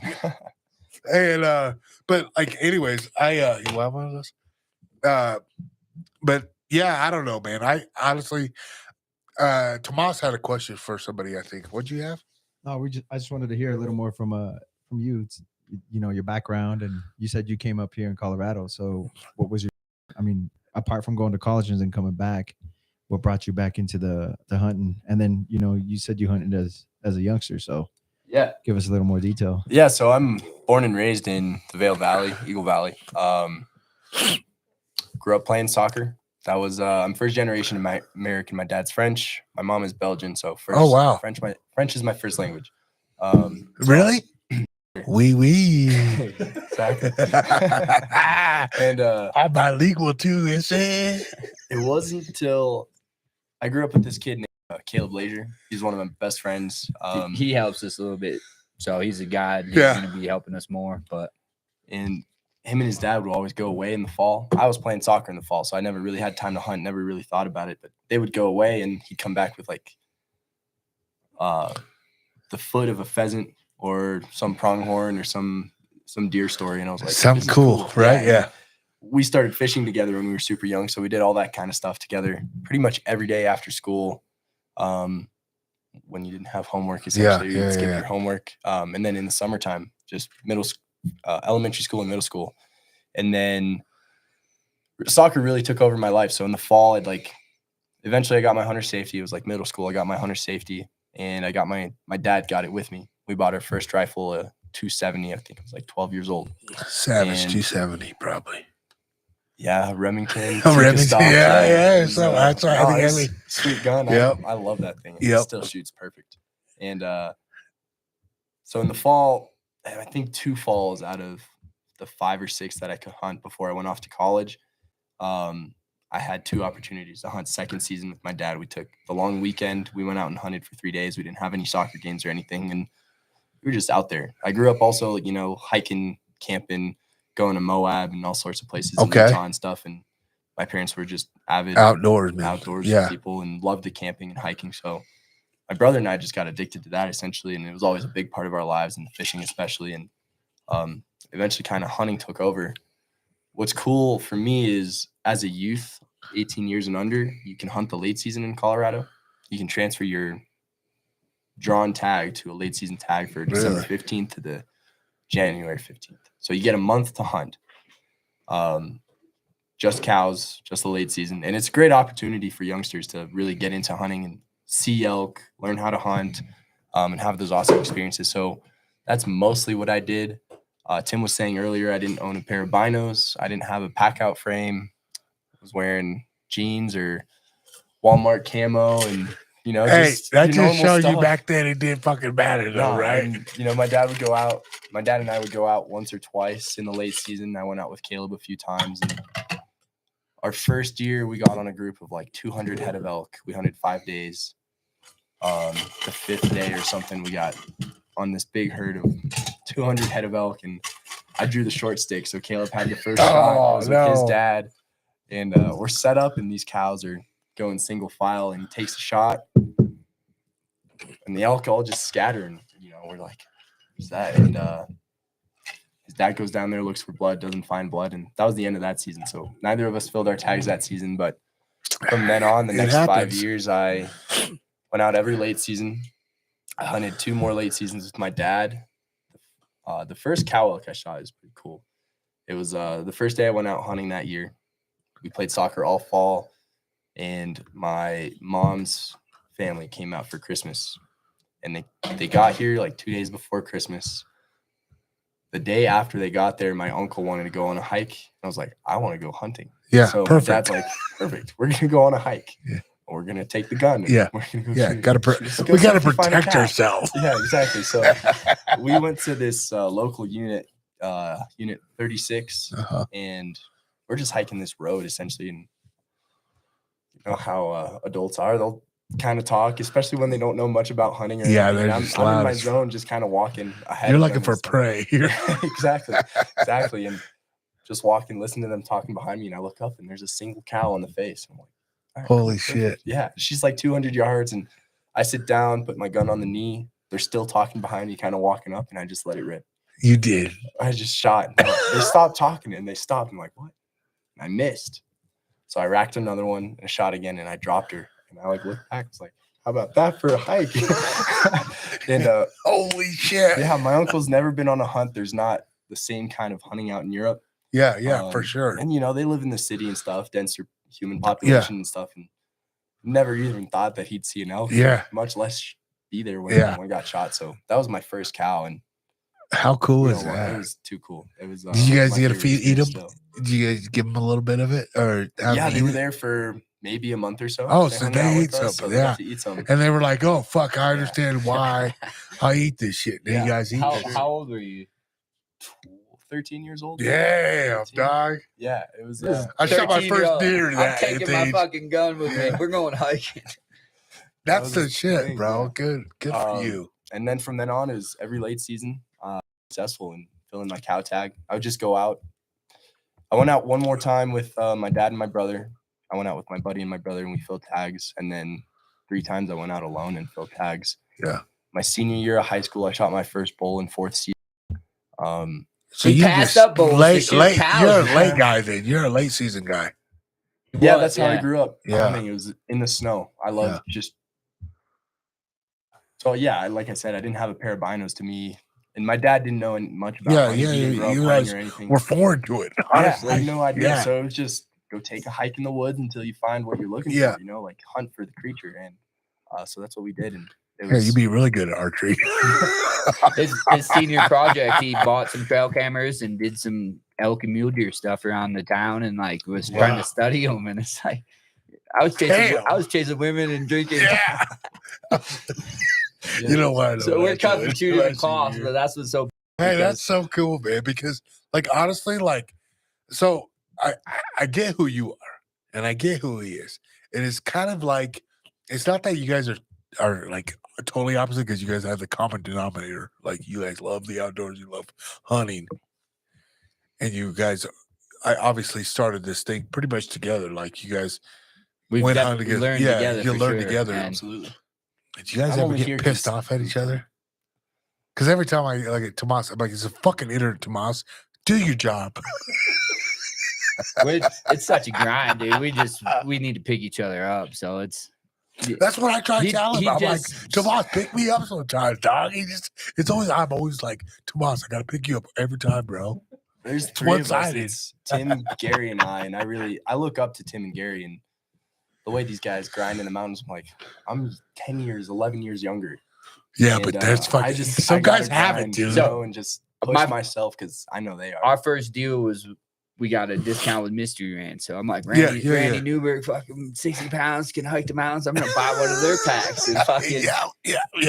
we're ready for new Absolutely, ones. So right? we need to hook up Aaron because Yeah. 146 pounds in deadfall in the middle of the Yeah, night. it's different, right? Yeah, he had 146 pounds on his back. Oh, my carrying God. a bowl out this year. 146. My God, dude. What are you wrong with you? And then his headlamp kept dying. He had to Yeah. plug it in. He's falling all over. Dude, I'm not gonna offer you insurance if you're carrying weight like that. Like literally, that's fucking crazy. That- And deadfall is what kills me, dude. Dude, It kills me, dude. My short beat The her other thing ass. is, my Onyx wasn't working. It was just making me do circles. So I'm going, 146 and a half pounds. Yeah, I'm like, dude. what the fuck are you doing? I think the most I've carried was like almost. I think it was like around 110 pounds, and I was like, Dude, so dude, I'm making trips. my son, he was born a little early, 7 weeks early. So he's been flown to Denver twice. Just gets a common cold, his nose gets clogged up, and just precautions, put Yeah. him on oxygen. So this rifle season, dude, he's in the Vale Hospital. So it's like I leave my clients. I got these guys Yeah, taking it's your care of kid. it. We shoot a cow. I reach out to the local rancher and I'm like, hey, it'd be really nice if we can come up the trail, go through the gate with the horses, Yeah, our horse trainer will do it. Like $250 an hour, you can't do it. You can't have access. While you're in the hospital, just help us. And he's like, nope, can't do it. We'll do it for you if you want to pay us. And I'm like, fuck that. I'm like, pack up the bags, grab a rifle. Not only most people stress about getting one cow out of there, we went in and shot another one. Like fucking me and Davis, dude, 118 pounds, mile and a half uphill, you guys dude. are fucking 1 hour, wacko, bro. It's like, dude, it'll take longer to get the horses and the mules No, you're fucking right. packed up and go. It is. So you're gonna take 3 hours to get them up there. Just fucking let's pack it out, dude. Youth is a motherfucker right now. That's on your favorite, bro. You know what I'm saying? Like that, and then like it all depends on like your clients too. If they can get back there, that's the key, right? Like, Killing an elk's number 2. Making sure they're safe and healthy and they Yeah. come home for dinner. They That's come home, number yeah. 1. Like we gotta Yeah. make sure they're and healthy, bro. that's like should be the golden rule, right? Like you guys know, like my job is I want to go on a hunting trip. My job is I'm gonna come back. Yeah, for Right, sure. I want to come back, regardless. Like, a massive heart attack might happen. Like that's fluke But of shit. You gotta feel it yeah. out. And there's 1,000 ways to kill an elk. Yeah. So it's like, and that's it. Everyone wants to experience horseback into a pack, an outfit or tent. But Yeah. it's, dude, then you're limited 3-mile circle or something. Like, Yeah. no, we want to be mobile, dude. Yeah. The cabins, the hot tub, like sleep in a good bed, have my wife's fucking good food, Yeah. and then we can jump around. If we're not Yeah. elking it here, we could go to the other side of the which unit. is honestly like That's my why cup we're of tea. successful. You It have is to be very mobile, cool. dude. You It's got like- you have to have good combinations. Yep. And have that mindset of like, hey, this shit didn't work today. Tomorrow, this Yeah, shit's we're gonna not work. marrying to one spot. Yeah. Like, fuck no, dude. And that's real shit because where I'm at right now up here, I'm married in one spot, and guess what, dog? If they're there, it's great. It's there when it's good, but guess what? That's why I haven't killed one in 3-4 years now. Because it hasn't been great. Like It's a grind. when I'm not there, they're there, obviously. And I don't know. It's tough. Well, That's and why I I've learned said too is you get overconfident in some areas where it's like, oh, just fucking give it one more day because they're gonna come, and it's Yep. like you find elk where they are. I used to glass them in these hell holes and be like, it's impossible to fucking get one. Like, there's no way anyone's going in there. And then I watch these fucking dudes go in and shoot one, and I'm like, that's what we're gonna do. Like, you kill elk where they are, not where you Yeah, want them to be. I know that's, but there. I will say this though. There's one time we were hunting, and there was a hellhole down there, and you could hear him bugling. And my boy was a first timer, and he was all like, "We're going in there." I'm like, "Bro, you realize how much you were bitching about how much food you have in your pack, and you weren't even carrying your sleeping shit." I was. Yeah. I said, you put that on your back and you're coming up this fucking drainage. It's tough. Yep. You realize how tough it is? He's like, we got to do it. I was like, bro, well, let's go down there. And I swear to God, I was down to kill one, but I was deep inside. I was like, I hope he fucking misses if we fucking get one. Because I want him to have the experience, For right? sure. But I also had a 911 call because I knew my boys had fucking mules, Yep. that could come down and we were going to pay. Because I'm going to tell you right now, I had a tag that same time and I wasn't going to fucking be able to. I wouldn't be able to hunt till November probably after this fucking hunt. Yep. If we got done doing it. And I was like, and we got in there. Sure as shit, he didn't get a shot, but we got in and it was cool. And you know what he said? I don't think I could have packed one of these bitches out of here. And I said, I know you couldn't, motherfucker. I know you couldn't have.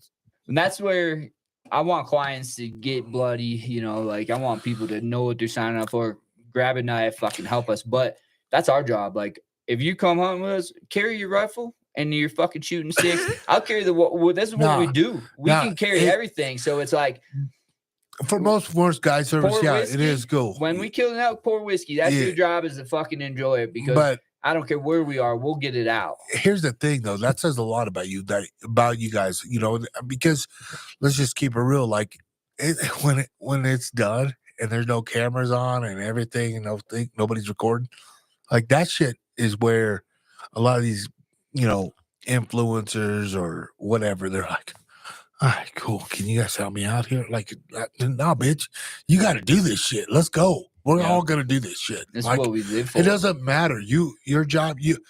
I always say an outfitter is like, man, it is. Yeah, they have the upper hand on knowing where the animals are and everything. But like, I still hunt with them. You know what I mean? Like, I'm trying to hunt with them. Like, I get it. And when I go with outfitters, I'm learning as much as they're probably learning from me too. Sometimes, like, I'm never a know-it-all guy, but I'm like, I fucking so much when I go with other people, like people I've never hunted with, and I have no problem with that, bro. Like I'm cool. Yeah. Like for me, it's the questions they ask. Like it just changes my perspective all of a sudden. It's not a question I've asked myself or anyone else has asked me. And it's like, I've never thought about it that way. Let me. And it might be all the sometimes I'm like, even when I'm gone, I get asked some dumbass questions, but I'm like, I guess it's not a dumbass question because I think back where the fuck they're from. They have no idea, right? And I'm like, oh, you know. And then I put myself in their shoes, and I'm like, oh, that's not a dumb question. Shut the fuck up, Luke. No, you know, you asked yourself like 10 years ago. Yeah, right? I had to answer somehow. I knew it. Yeah, but yeah, you know. That being said, is like I will always say, like, man, just go for the ride and learn. Like, be humble and have a good time. Like, I make the best of it. Either way, to me, like, if I have to say anything about like going with an outfitter, it's time. It's time, dude. I know, like, I could hunt 30 days or 29, 28 days, whatever it is. Yeah, exactly. Every day. And I can miss every fucking dinner, family dinner, because I'm fucking hoping that elk will show up because I'm speaking from dedicated. I've done it, right? And my kids and my wife knows how much it means to me to do it, right? Like, because I'm there. And it is what it is. But if I go with an outfitter and I pick 5 days, 7 days, whatever days it is, sometimes 3 days, that shit is priceless to me, bro. Not only do I get my freezer full, but I got experience. I got to do it all, and I got to share it with people too. And you know what the I mean? Biggest thing that really Tim talks about it and he preaches is building these relationships with these clients through the summer into the hunting season. As outfitters, it's not like a 5-day hunt for us. It's 100+ days of hunting straight. So for the 5 that's days true. I didn't even think about it like that. That's good for you guys. Good for you. My client is my best friend for 5 days. Yeah. You know, if we get in a hairy situation or something, he's got my back and I've got his back. So like, you know, our lives depend on each other if something like that happens. But we're sharing the lows, the highs, the laughs. You know, they got some crazy stories too. And I get to learn. I'm young, you know, I get to hear the crazy stories from who forgot the fucking 20, who forgot the wet wipes today. I love it. Dude. We'll be in the nastiest train going up the nastiest hill. Like I'm dying. So I know my client or whatever fucking hurting. Yeah. And I have to break the ice. So I'll turn around and, you know, like just think, man, some people actually pay to do this shit. And they just look at me like, what the fuck did you just say? I'm like, yeah, I know, right? I just broke but down. that's real, though. Like, It's real. I'm grinding, dude. I'm dying just like you are, man. But Yeah. this is what we signed up for, Yeah. you know? It is. So, And I think that's the best thing to do is just be real with your clients. Like, honestly, I honestly, man, I always said, like, an antelope is a little different that I've only guided, right? And it's a little different, but I always just make the best experience possible. Like, because you're driving around a little bit. It's not like we're hiking a whole lot. But control what you can control. I can only do what I can have control of, right? Yeah. Like, to that point where the shot is made or whatever, we get it. But man, I always just try to have the best time with the thing because, dude, they're paying for the experience, bro. That's what I think. Killing's 1% of the job. It That's is. what I learned. Like, I was stressed so much about killing and this and that, and it was like, that's 1% of the job. It's the accommodations, just control the little things, control the relationship, build the relationship, have the stories, like teach them, learn from them, like keep an open mindset, but positivity. Like, if I get negative and I think it's not going to happen, it's not going to happen. So my team is like, I had a guy that, a lawyer, awesome dude, and he signs on the contract. Tim Andrews must guide me. Capital letters at the bottom, and my wife's pissed. Like, she's a businesswoman, so it's like, he's a lawyer. You can't just write on a contract. He knows unless we initial that too. Like, it doesn't, it's not legit. And I'm like, babe, it's fine. She's like, if you hurt yourself or break your leg and you can't guide him, he's not going to come. Like, this ain't right. Yeah. So he comes, and I'm piecing together a guy here, Caleb, Alec, like someone's helping me, but everyone has to work. So it's like, I have one guy here, every day is different with a different helper. And I ask him, and he's like, dude, I booked this Mexico hunt or a pig hunt. And he's like, a guy I talked to on the phone 20 times. Fucking awesome dude. I got there. Some Mexican guy took me around in a truck, couldn't even speak English. I never even met the guy I talked to on the phone. So he's like, that's why I wrote it. But I'm like, well, that's the difference with me. You would have got Collin, my best guide, and you'd got me for free. I'm not going to sit at the ranch fucking hoping that you guys are going to go kill something. You'd have got me for free and had the help, but now I'm piecing together other help because you wrote that in the contract, and we're just trying to do good and build relationships. Yeah, that makes sense. It's like, just at the end of the day, it's like, well, you just got to be honest. You got to come prepared. Like, we're ready to go. We, building relationships, being in shape, that's important. Killing's 1% of it. So control what we can control. But did you guys find it like hard, like when you guys first started, like caping the animal and like doing all that? Like, was it tough doing all that at the beginning? So I grew up in New York, so we'd shoot a bunch of whitetail. My dad, we'd just take him to a processor. He'd always like gut my deer for me as a kid. Like, you never had to do it. So my buddy from Wisconsin, I meet him at Whitetail Heaven in Kentucky, fucking filming for Drew, real game calls. So I meet this kid, and everyone, 30 people are at this lodge, and they're like, fucking Drew has an elk call company, so they're putting us on good bucks, and like everyone else is hoping to see a deer. And Jason's like, I don't give a fuck if I see a deer or not. And it's like, what do you mean? And, paying big money to be here. And he's like, I'm not at work. I'm not home listening to my wife. Like, I'm fucking sitting, I'm freezing my ass off in this tree stand, and there's no place I'd rather be. And I'm like, if you ever want to come to Colorado, fucking have at it. Please. Like, I'll always hunt with you, man. Yeah. So we got some crazy stories from hunting together, but I fucking shoot my first cow, and like, I get down to it, and he's up here from Wisconsin hunting with me, and he gets to me like 3 hours later, and he's like, the fuck, dude, you didn't done anything? I'm like, what do I do? Like, it's real though, right? I like, didn't know so that. Fucking real. I know. It's wild, and now it's like just now, right? Sleep that we quarter it up. I think it's like even me, like growing up in Nebraska, like my uncle always did a lot of it. My cousin always did a lot of it, and I watched it, help hold it and everything. You actually get your knife, and they tell you to fucking don't cut that way, cut with this way, don't ever cut this. Like, you have to do it, right? And I think that's what I think people have a lot of trouble understanding is like, dude, you're gonna fuck up. You're gonna fucking miss some meat. Yeah, you're gonna do it, but like, get in there and do it, man. That's the only way you're gonna learn. So we got it dialed in now, but that whole 500 miles and 5 years of me quitting my job and just grinding fucking the mountains, like, I don't know what I would have done. Like, the areas I hunted, there's no fucking way I was gonna be able to pack out now. There's no way I would do. So it's like it all came full circle with you know shooting my bull with Davis that first day, but it was like fucking figure it out. Yeah, you don't have a choice now. So it's like now we got dialed in, but it's like it's crazy. It's a learning curve, and I think that's what I think always like even like newcomers that get in, like new hunters should always go with an outfitter. I feel like you can just learn so much. You're gonna cut 10 years out. Seriously, just knock that off. was another thing of the outfitting is my wife grew up horseback riding. In that aspect of it. So she rodeoed a little bit, like maybe barrel race or something, but her godmother had horses in a ranch, so she learned that.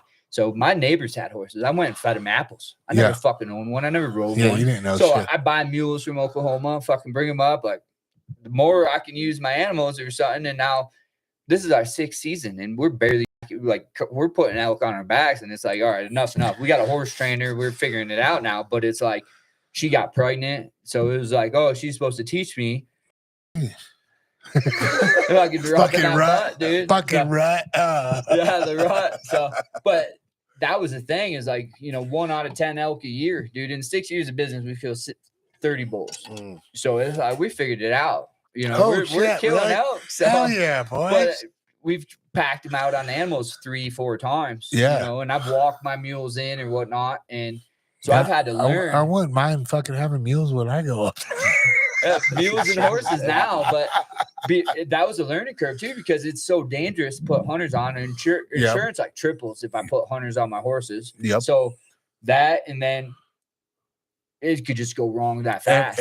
So one of my mules, he'd like the meat. I packed him. It was my mistake. I kept them tied together. I took 2 of them in to pack this elk out. Fucking put the meat there. They're fine. Put the meat on them, they're fine. I bring the antlers over, and this mule's like, I don't know. And fucking the other one's moving around. I should have tied them up. Like, I didn't know anything. So I'm like, fuck it. I put the rack on my back, like over my neck, fucking start walking them. Now this rack's in their face. And she fucking loses it. Dude, bucking. My fucking mules take off with the meat just flying everywhere. And I'm like, what the fuck? And then you guys are crossing out like glassing me. And it's like, we're a mile away, and we hear it. So we look over in our binos and we just see the whole rodeo happen. And I'm like, oh, man. I thought it would been good. And, you know, I could do it myself. And so now it's like, we're trying to build that in. Now it's like, that was a hard learning curve too, because fuck, horses and mules, dude, they have their own mind. They don't fucking want to do They know what they want to do. So now it's like, we got a full-time trainer. We're getting dialed in to be able to. And it's what you guys got to have, though, right? Like, well, if we want to be doing this when we're 60, we're not carrying 160 pounds. That's what I'm saying, dog. Like, fuck all that, dude. So we're gonna have a back anatomy. Yeah, fuck that. Well, that's what's crazy. That's what's honestly, dude. I honestly just enjoyed this conversation because it's real. Like, you guys ain't fucking trying to be like, hey, you had fuck ups, and that's what I think is the best thing about being honest about everything. Like, you're real, man. And I think a lot of these people are like always, and I always hate the fucking saying you fake it till you make it, man. No, I'm doing it, but I'm also learning at the same time. I ain't trying to fake shit. I'm trying to get the shit right. Working our butt off, and we learn every day, and that's what we just continue to learn. We don't know anything. Yeah, and I said, you know, no elk is the same. No situation's ever the same. Like, once you think you have it figured out, fucking, they'll teach you don't know shit. Yeah. So exactly, and that's what I think is so fucking dope on your guys' end. Is like, you guys are true to the game, honestly, and I love it. And like I knew it when I talked to you on the phone. I was like, I could fuck. I know I could.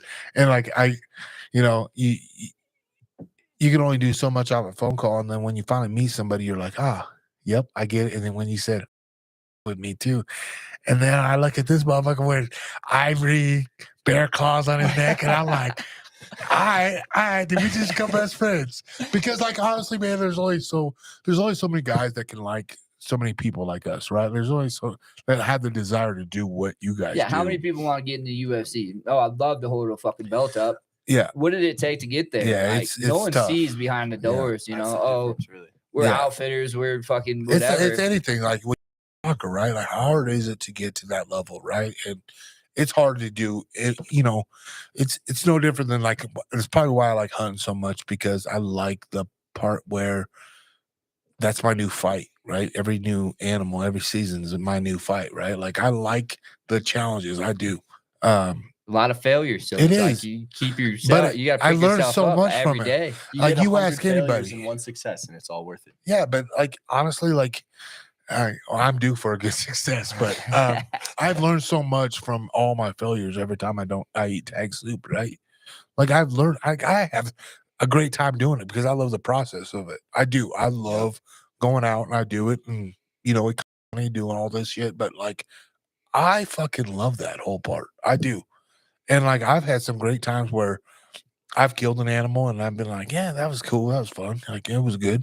But where I've not killed an animal and I went out and I fucking worked my ass off and like had so many close encounters, and like that is what keeps me in the game, I think. Because I think if it was like, oh man, I could kill every time I go out. You could throw money around and go do it. Yeah, but to me, it's just like, I don't know. It's just like, if I go to the bar, if I want some pussy, I'll go get some pussy. You know what I'm saying? But no, it's just bullshit. I wish it was that easy. But like, I honestly feel like hunting makes a man humble.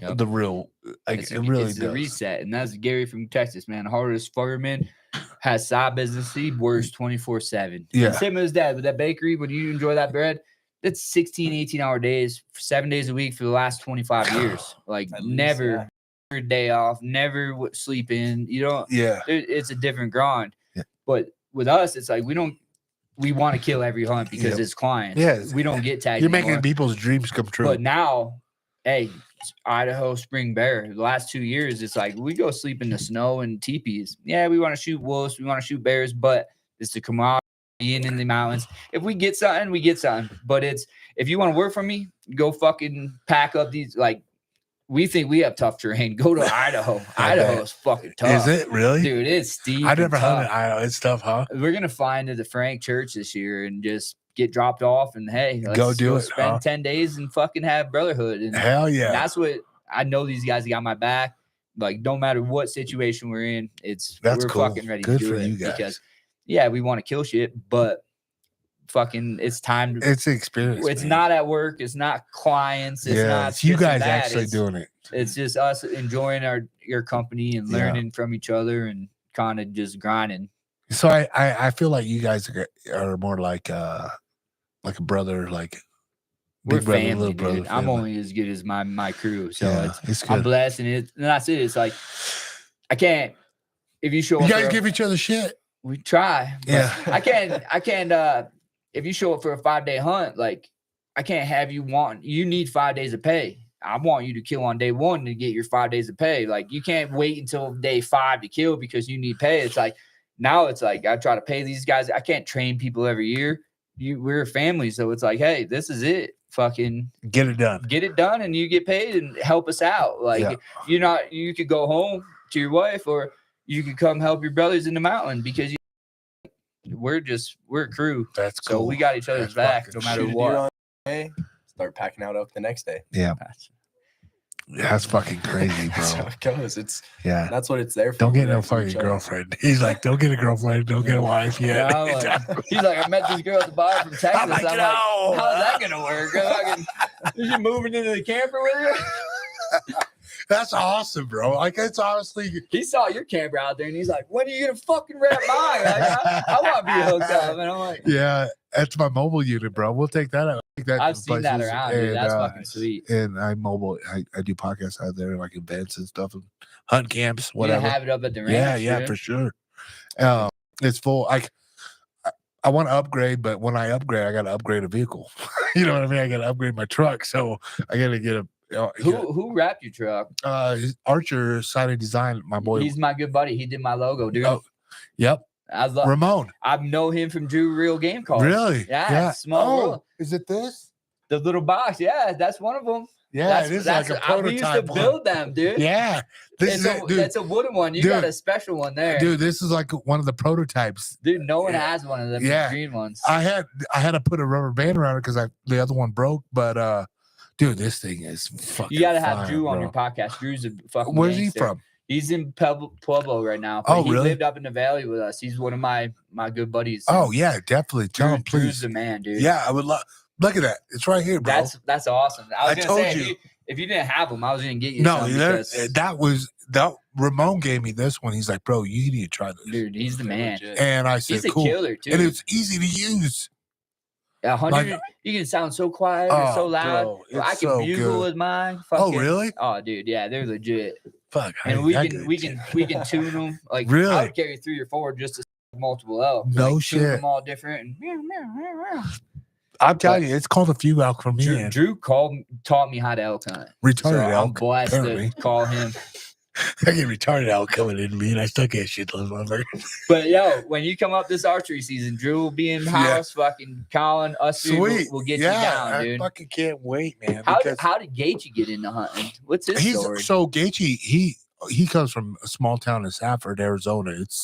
We go down there and coos hunt all the time every year, and like he always would tell me, he's like, well, when he first met him, I think of him as a white boy, right? Like, and there's nothing wrong with that, but he was all like, hey man, you want to go get some Mexican food all the time? Like fuck are you fucking widow, you know? And he was like, nah, my mom's 100% Mexican. My grandparents don't speak English.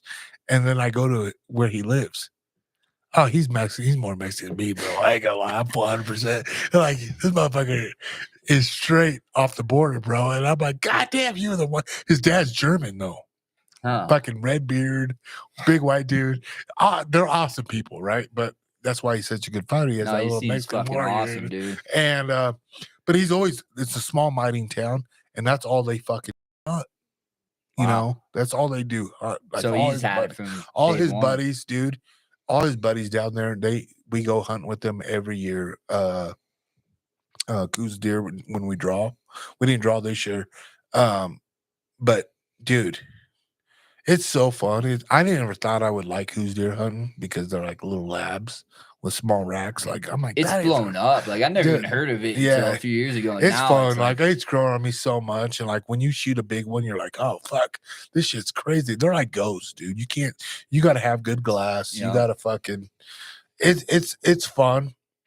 And you know, it's tough. You know, you gotta hike some mountains. They got mountains up there too. Like it's crazy, but it's not like our mountains. It's different, right?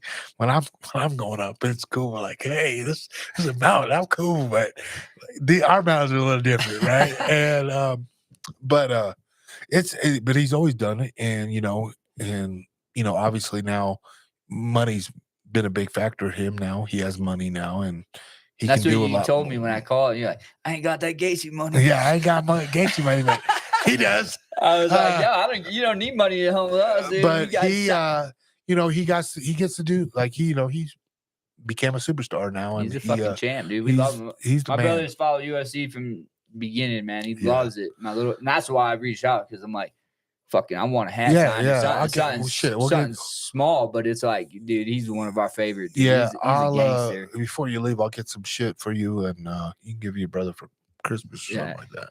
If you guys are the shit For real. but bear hunting, elk hunting, you guys fucking have a home up there. Yeah, I'll well, show I you- appreciate show that you because our- that goes a long ways because it's hard these days to get anything like that, right? I mean, you got to realize, like, I grew up in Nebraska, everything's private, right? But growing up as a young kid, like, I knew this person in class, and they were like, "Yeah, come out hunt my farm." Now everything's either leased up or you got to pay. And like, dude, I said a couple podcasts. I feel like hunting became such a rich man's game now because it's gotten that way. But here's the thing, dude. At what point does anything cost money though nowadays? Like, it's not even that, but like when I was younger, when I went to wrestling camps, my parents were, guess what? That shit cost me money. Them money. Yeah. Dedicated. His family, and this blew my mind at the expo. He's like, oh, this is where I did soccer. And I'm like, what do you mean? You live in Vail. Every day at 4 o'clock, drive him to fuck soccer. And I'm like, Yeah.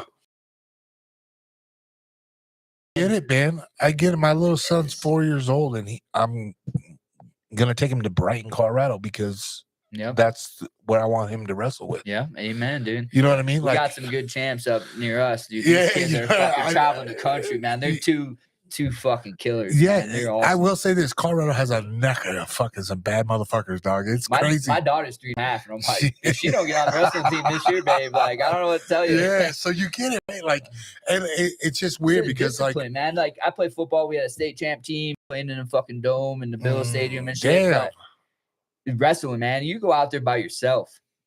You either what's your excuse? There's no excuse. Like bro. I love it, man. And that's what I love about it. And I think that's why I liked fighting so much, because it was individual. Like, yeah, you do need training partners, you need a team, and you need coaches and this and that. But like, when it's all said and done, it's you out there, bro.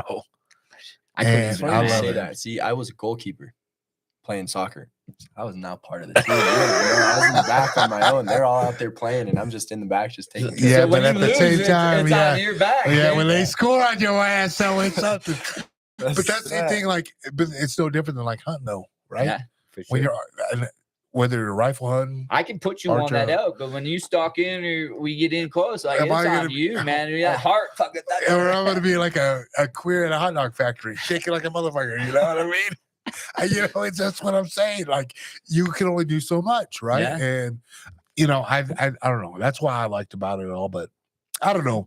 I just tell you guys where is your website at again, so people can So check you out. GypsumCreekOutfitters.com. We started Colorado Backcountry Precision. That's going to be our shooting school we're launching. Shooting school. And then we're going to do the Colorado Backcountry. It'll be Backcountry Precision 3D course. So Okay. we're going to put it in when you come up to the ranch, we're going to get the 3D course set up. And we're going to launch the podcast too. Just try to an education. And the podcast is going to be called what? It'll be a guide's life, Yeah. Backcountry Precision, Yes. the guide's life. Yes. So anyone could be on it. If you got questions or you want to be on, or you think you're fucking smart, like what Let's go. we're trying to give information out to everyone from our experiences, spending 100 days a year in the mountains, guiding new hunters to experienced hunters. Like, we're students. We learn every day. We just keep learning. That's why we're successful, is because we don't know anything. We just work hard. Yep. The BMF, man, like fucking Gaethje. Like, someone wants to go grind public land, have at it. If you want to work as hard as us, you're going to be successful, because there's no excuses. We wake up in the morning and we fucking go, and the landscape, nothing matters. That's it. So okay, so let's just keep this real. So if a guy's listening to this podcast, what's the best way to get a hold of you? Any of them, the outfitting, Gypsum Creek. IG. Yeah, Instagram, Gypsum Creek Outfitters, or Gypsum Creek Outfitters @gmail.com. Our cells are on all the websites, whatever. Okay, so you guys just have. Colin lives at my ranch full time, fucking helps me all year round. So his cells on all of it. One of us will answer, one of us will get back. We're a small business. We're not fucking taking 100 hunters a year. Yep. We keep it small. We just try to build relationships, want to help anyone we can, answer any questions. Fucking I'm gonna come out and I'm gonna just this summer. I would love to bring the camper out and the cabin's ready. You don't even need the camper. But you got cabins out there. cabins, hot tub, fucking ready to go, dude. Oh shit! Now let's go. You're ready to go. Okay. We'll put the SIG fucking out there, man. We got 1,000-yard rifle range. Really? Fucking steel. It's fun, dude. We're right on the side of a mountain, so you're gonna wake up and be like, "Fuck, dude, how the Really? Like, it didn't look like this when I went to bed. Like, it's Really? that epic. So yeah, it's a beautiful place, and we're right there. So Okay. All right. I cannot wait to come out and check it out. And let alone, like, honestly, like, here's the thing, dude. I get hit up a lot, and I love it that I get, because I feel like I connect with my audience, right? And this and that. And because I don't ever pretend I'm something I'm not, right? I just look, I'm not a best hunter ever. Y'all want to learn how to whoop somebody's ass? I got you. I can show you that. I can teach you that.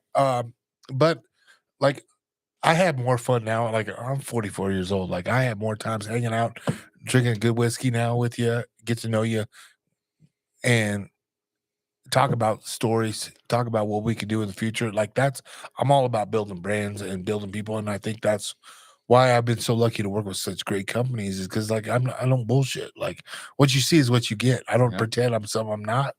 And I feel like that's who you guys are. And that's what I got right away with you. And I was like, bro, I know it's a little haul for you, but I would love for you to come in the podcast and let people hear who you guys are. Well, it means a lot, man. Just even reaching back to me. Everyone, ask me questions, fucking whatever it is. No one gets back to you. You know what I mean? Like, there's a few people that actually will. You send me your cell, and it's just like you send this screenshot to my brother, and I'm like, don't be sending them dick pics, bro. I'm like only if they're fun, you know what I'm saying? we're fans, man. So just to be here is that big. No, it's cool because, like I said, like yeah, man. You guys you want to bring your brother down to a training session? Come down. Dude, that'd be sweet. Yeah, just you know what I mean. The cat isn't out of the hat yet. Is that how I say it? Or cat ain't in the bag yet? But we got a fight coming up, and so we're in camp. Yep. It hasn't came out public yet, but I will say this: you ready to go? We ready to go in March. We're ready to go in March, Fuck bro. Yeah, dude. So yeah, it's good. So Justin has that right now. Well, that's why I reached out, man. The champ needs fucking elk meat in his freezer. Absolutely, and he loves that. He loves it. And you know what's cool about this is March. We'll fight in March. So in April, come the Mile High Expo again. Yeah, he'll be there hanging out with us. We'll have a booth down there. Oh, you guys having a booth too? Shooting school and my fucking outfit business. So we'll be down. Man, hopefully, maybe you guys can get next to us. That'd be dope. Yeah, I'll reach out to Phil. Phil, he's the man. And I'll be donating another bear hunt to try to raise money for them guys and whatever we're up against next, man. Yeah. Howell, the Colorado for Responsible Wildlife Management, like the next thing's coming. So we just have to be ready. Yeah. So, maybe we could do like a raffle giveaway for the hunt, like where shooting Justin and I cabins or come whatever. with you and get a hunt with us. Dude, that would be sweet. Right there. You know, that'd be cool, right? Fuck yeah, dude. We got it. So they cut off cow tags 5 years ago. So they did, yeah. Well, they just came back. So wow. They said 8,500 elk is the quota. We got over 10,000. So the cat's out of the bag now. Say less, dog. So it's in 5 units, but our elk population's growing. Nice, so that's good. With our hard work, that's why I didn't want to just piece something together this year. I wanted to show you our work ethic, offer you a good experience.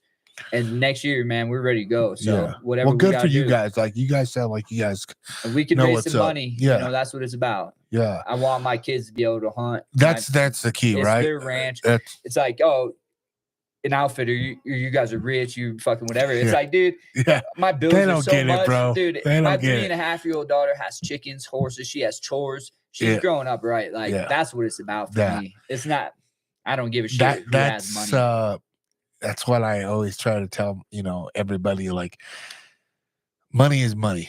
It's a tokens that we play, right? We have to play. Times the value. But like literally, you have to have like some morals and upright. You know what I mean? Like to me, like that is the priceless shit right there. Like I know, like it's just so funny. Like my kids, like especially my son now that I have a boy, like he's at the age 4 now. I'm a baby. He's with me every day, so he gets it all, like the gym experience and everything. My daughter was the first one, and I'd always try to treat her with respect because that's what a girl should get, right? But now that I got my boy, though, me and him, I'm just trying to raise a man, So I'm like, hey, Marcus, and this is what he tells new people coming in. I love it because it's a little bit of me. I'm like, why do girls rub their eyes in the morning? I don't know, Dad, because they ain't got no balls to scratch, son. So guess what, dog? He goes in, he goes to the gym, all the guys are there.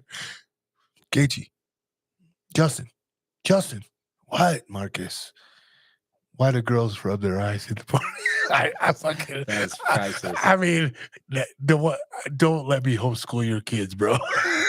Because they're gonna be solid people, but goddamn it, probably not so smart. Yeah, amen. It's so cool. It's fun. I love being a dad. Honestly, I love it. It's great. I always wanted to be, so I'm blessed. And it would have never worked out with anyone else in my life. Like the timing was perfect with my wife, but She shoots her first buck, dude. I bring my daughter up. And How cool she's is looking that? at it, and then I need a knife. I'm like, what? And I'm filming this. I'm like, what do you need a knife for?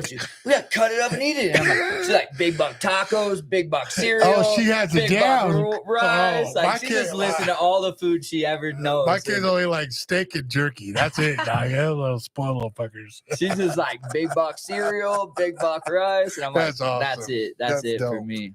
Oh shit. Well, hey, before you leave though, you might have to get a little bit of this. You ever You got had the good this? stuff, huh? You ever had this? I don't know. Okay, this is what you're gonna do, and I'm gonna make a fan of. I'm I'm a this, fan. This is gonna be something you might do at an elk camp in the mornings with your clients and say, "Oh, this is day 3. They're beat up, and they're like, oh man, I gotta drive home." Who's driving home first? You are. I am. All right, I'm gonna let you go first. All right. I know exactly what's going on. Smell that shit. Not too deep. Just smell a little bit. Just smell a little bit.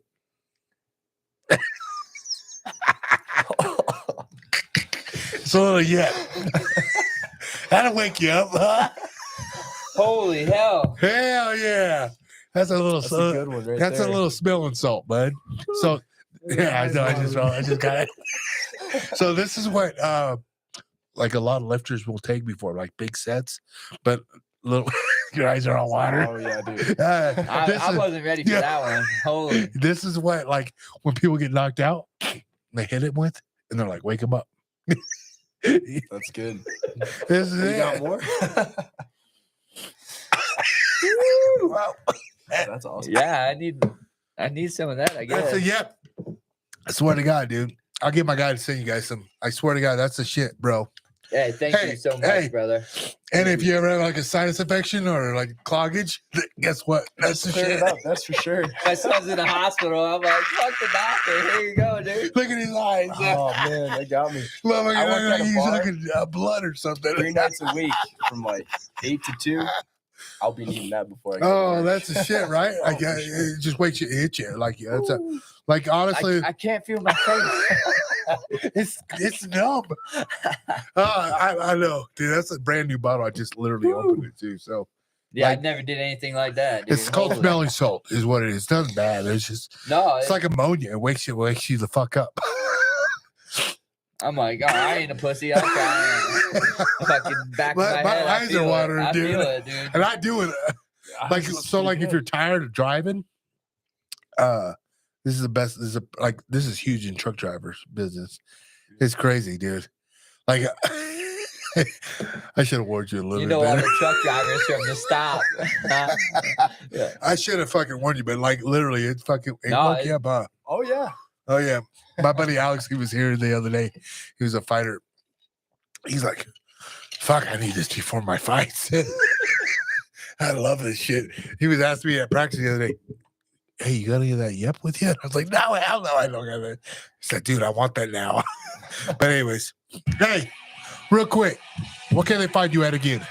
Gypsum Creek Outfitters, man. That's who we are. Elk, deer, bear, turkeys. Turkeys. Colorado, what up? What up? Big things coming. So Big stay things coming. tuned. Like honestly, man, I'm so glad that you guys reached out to me, and I'm glad that we became.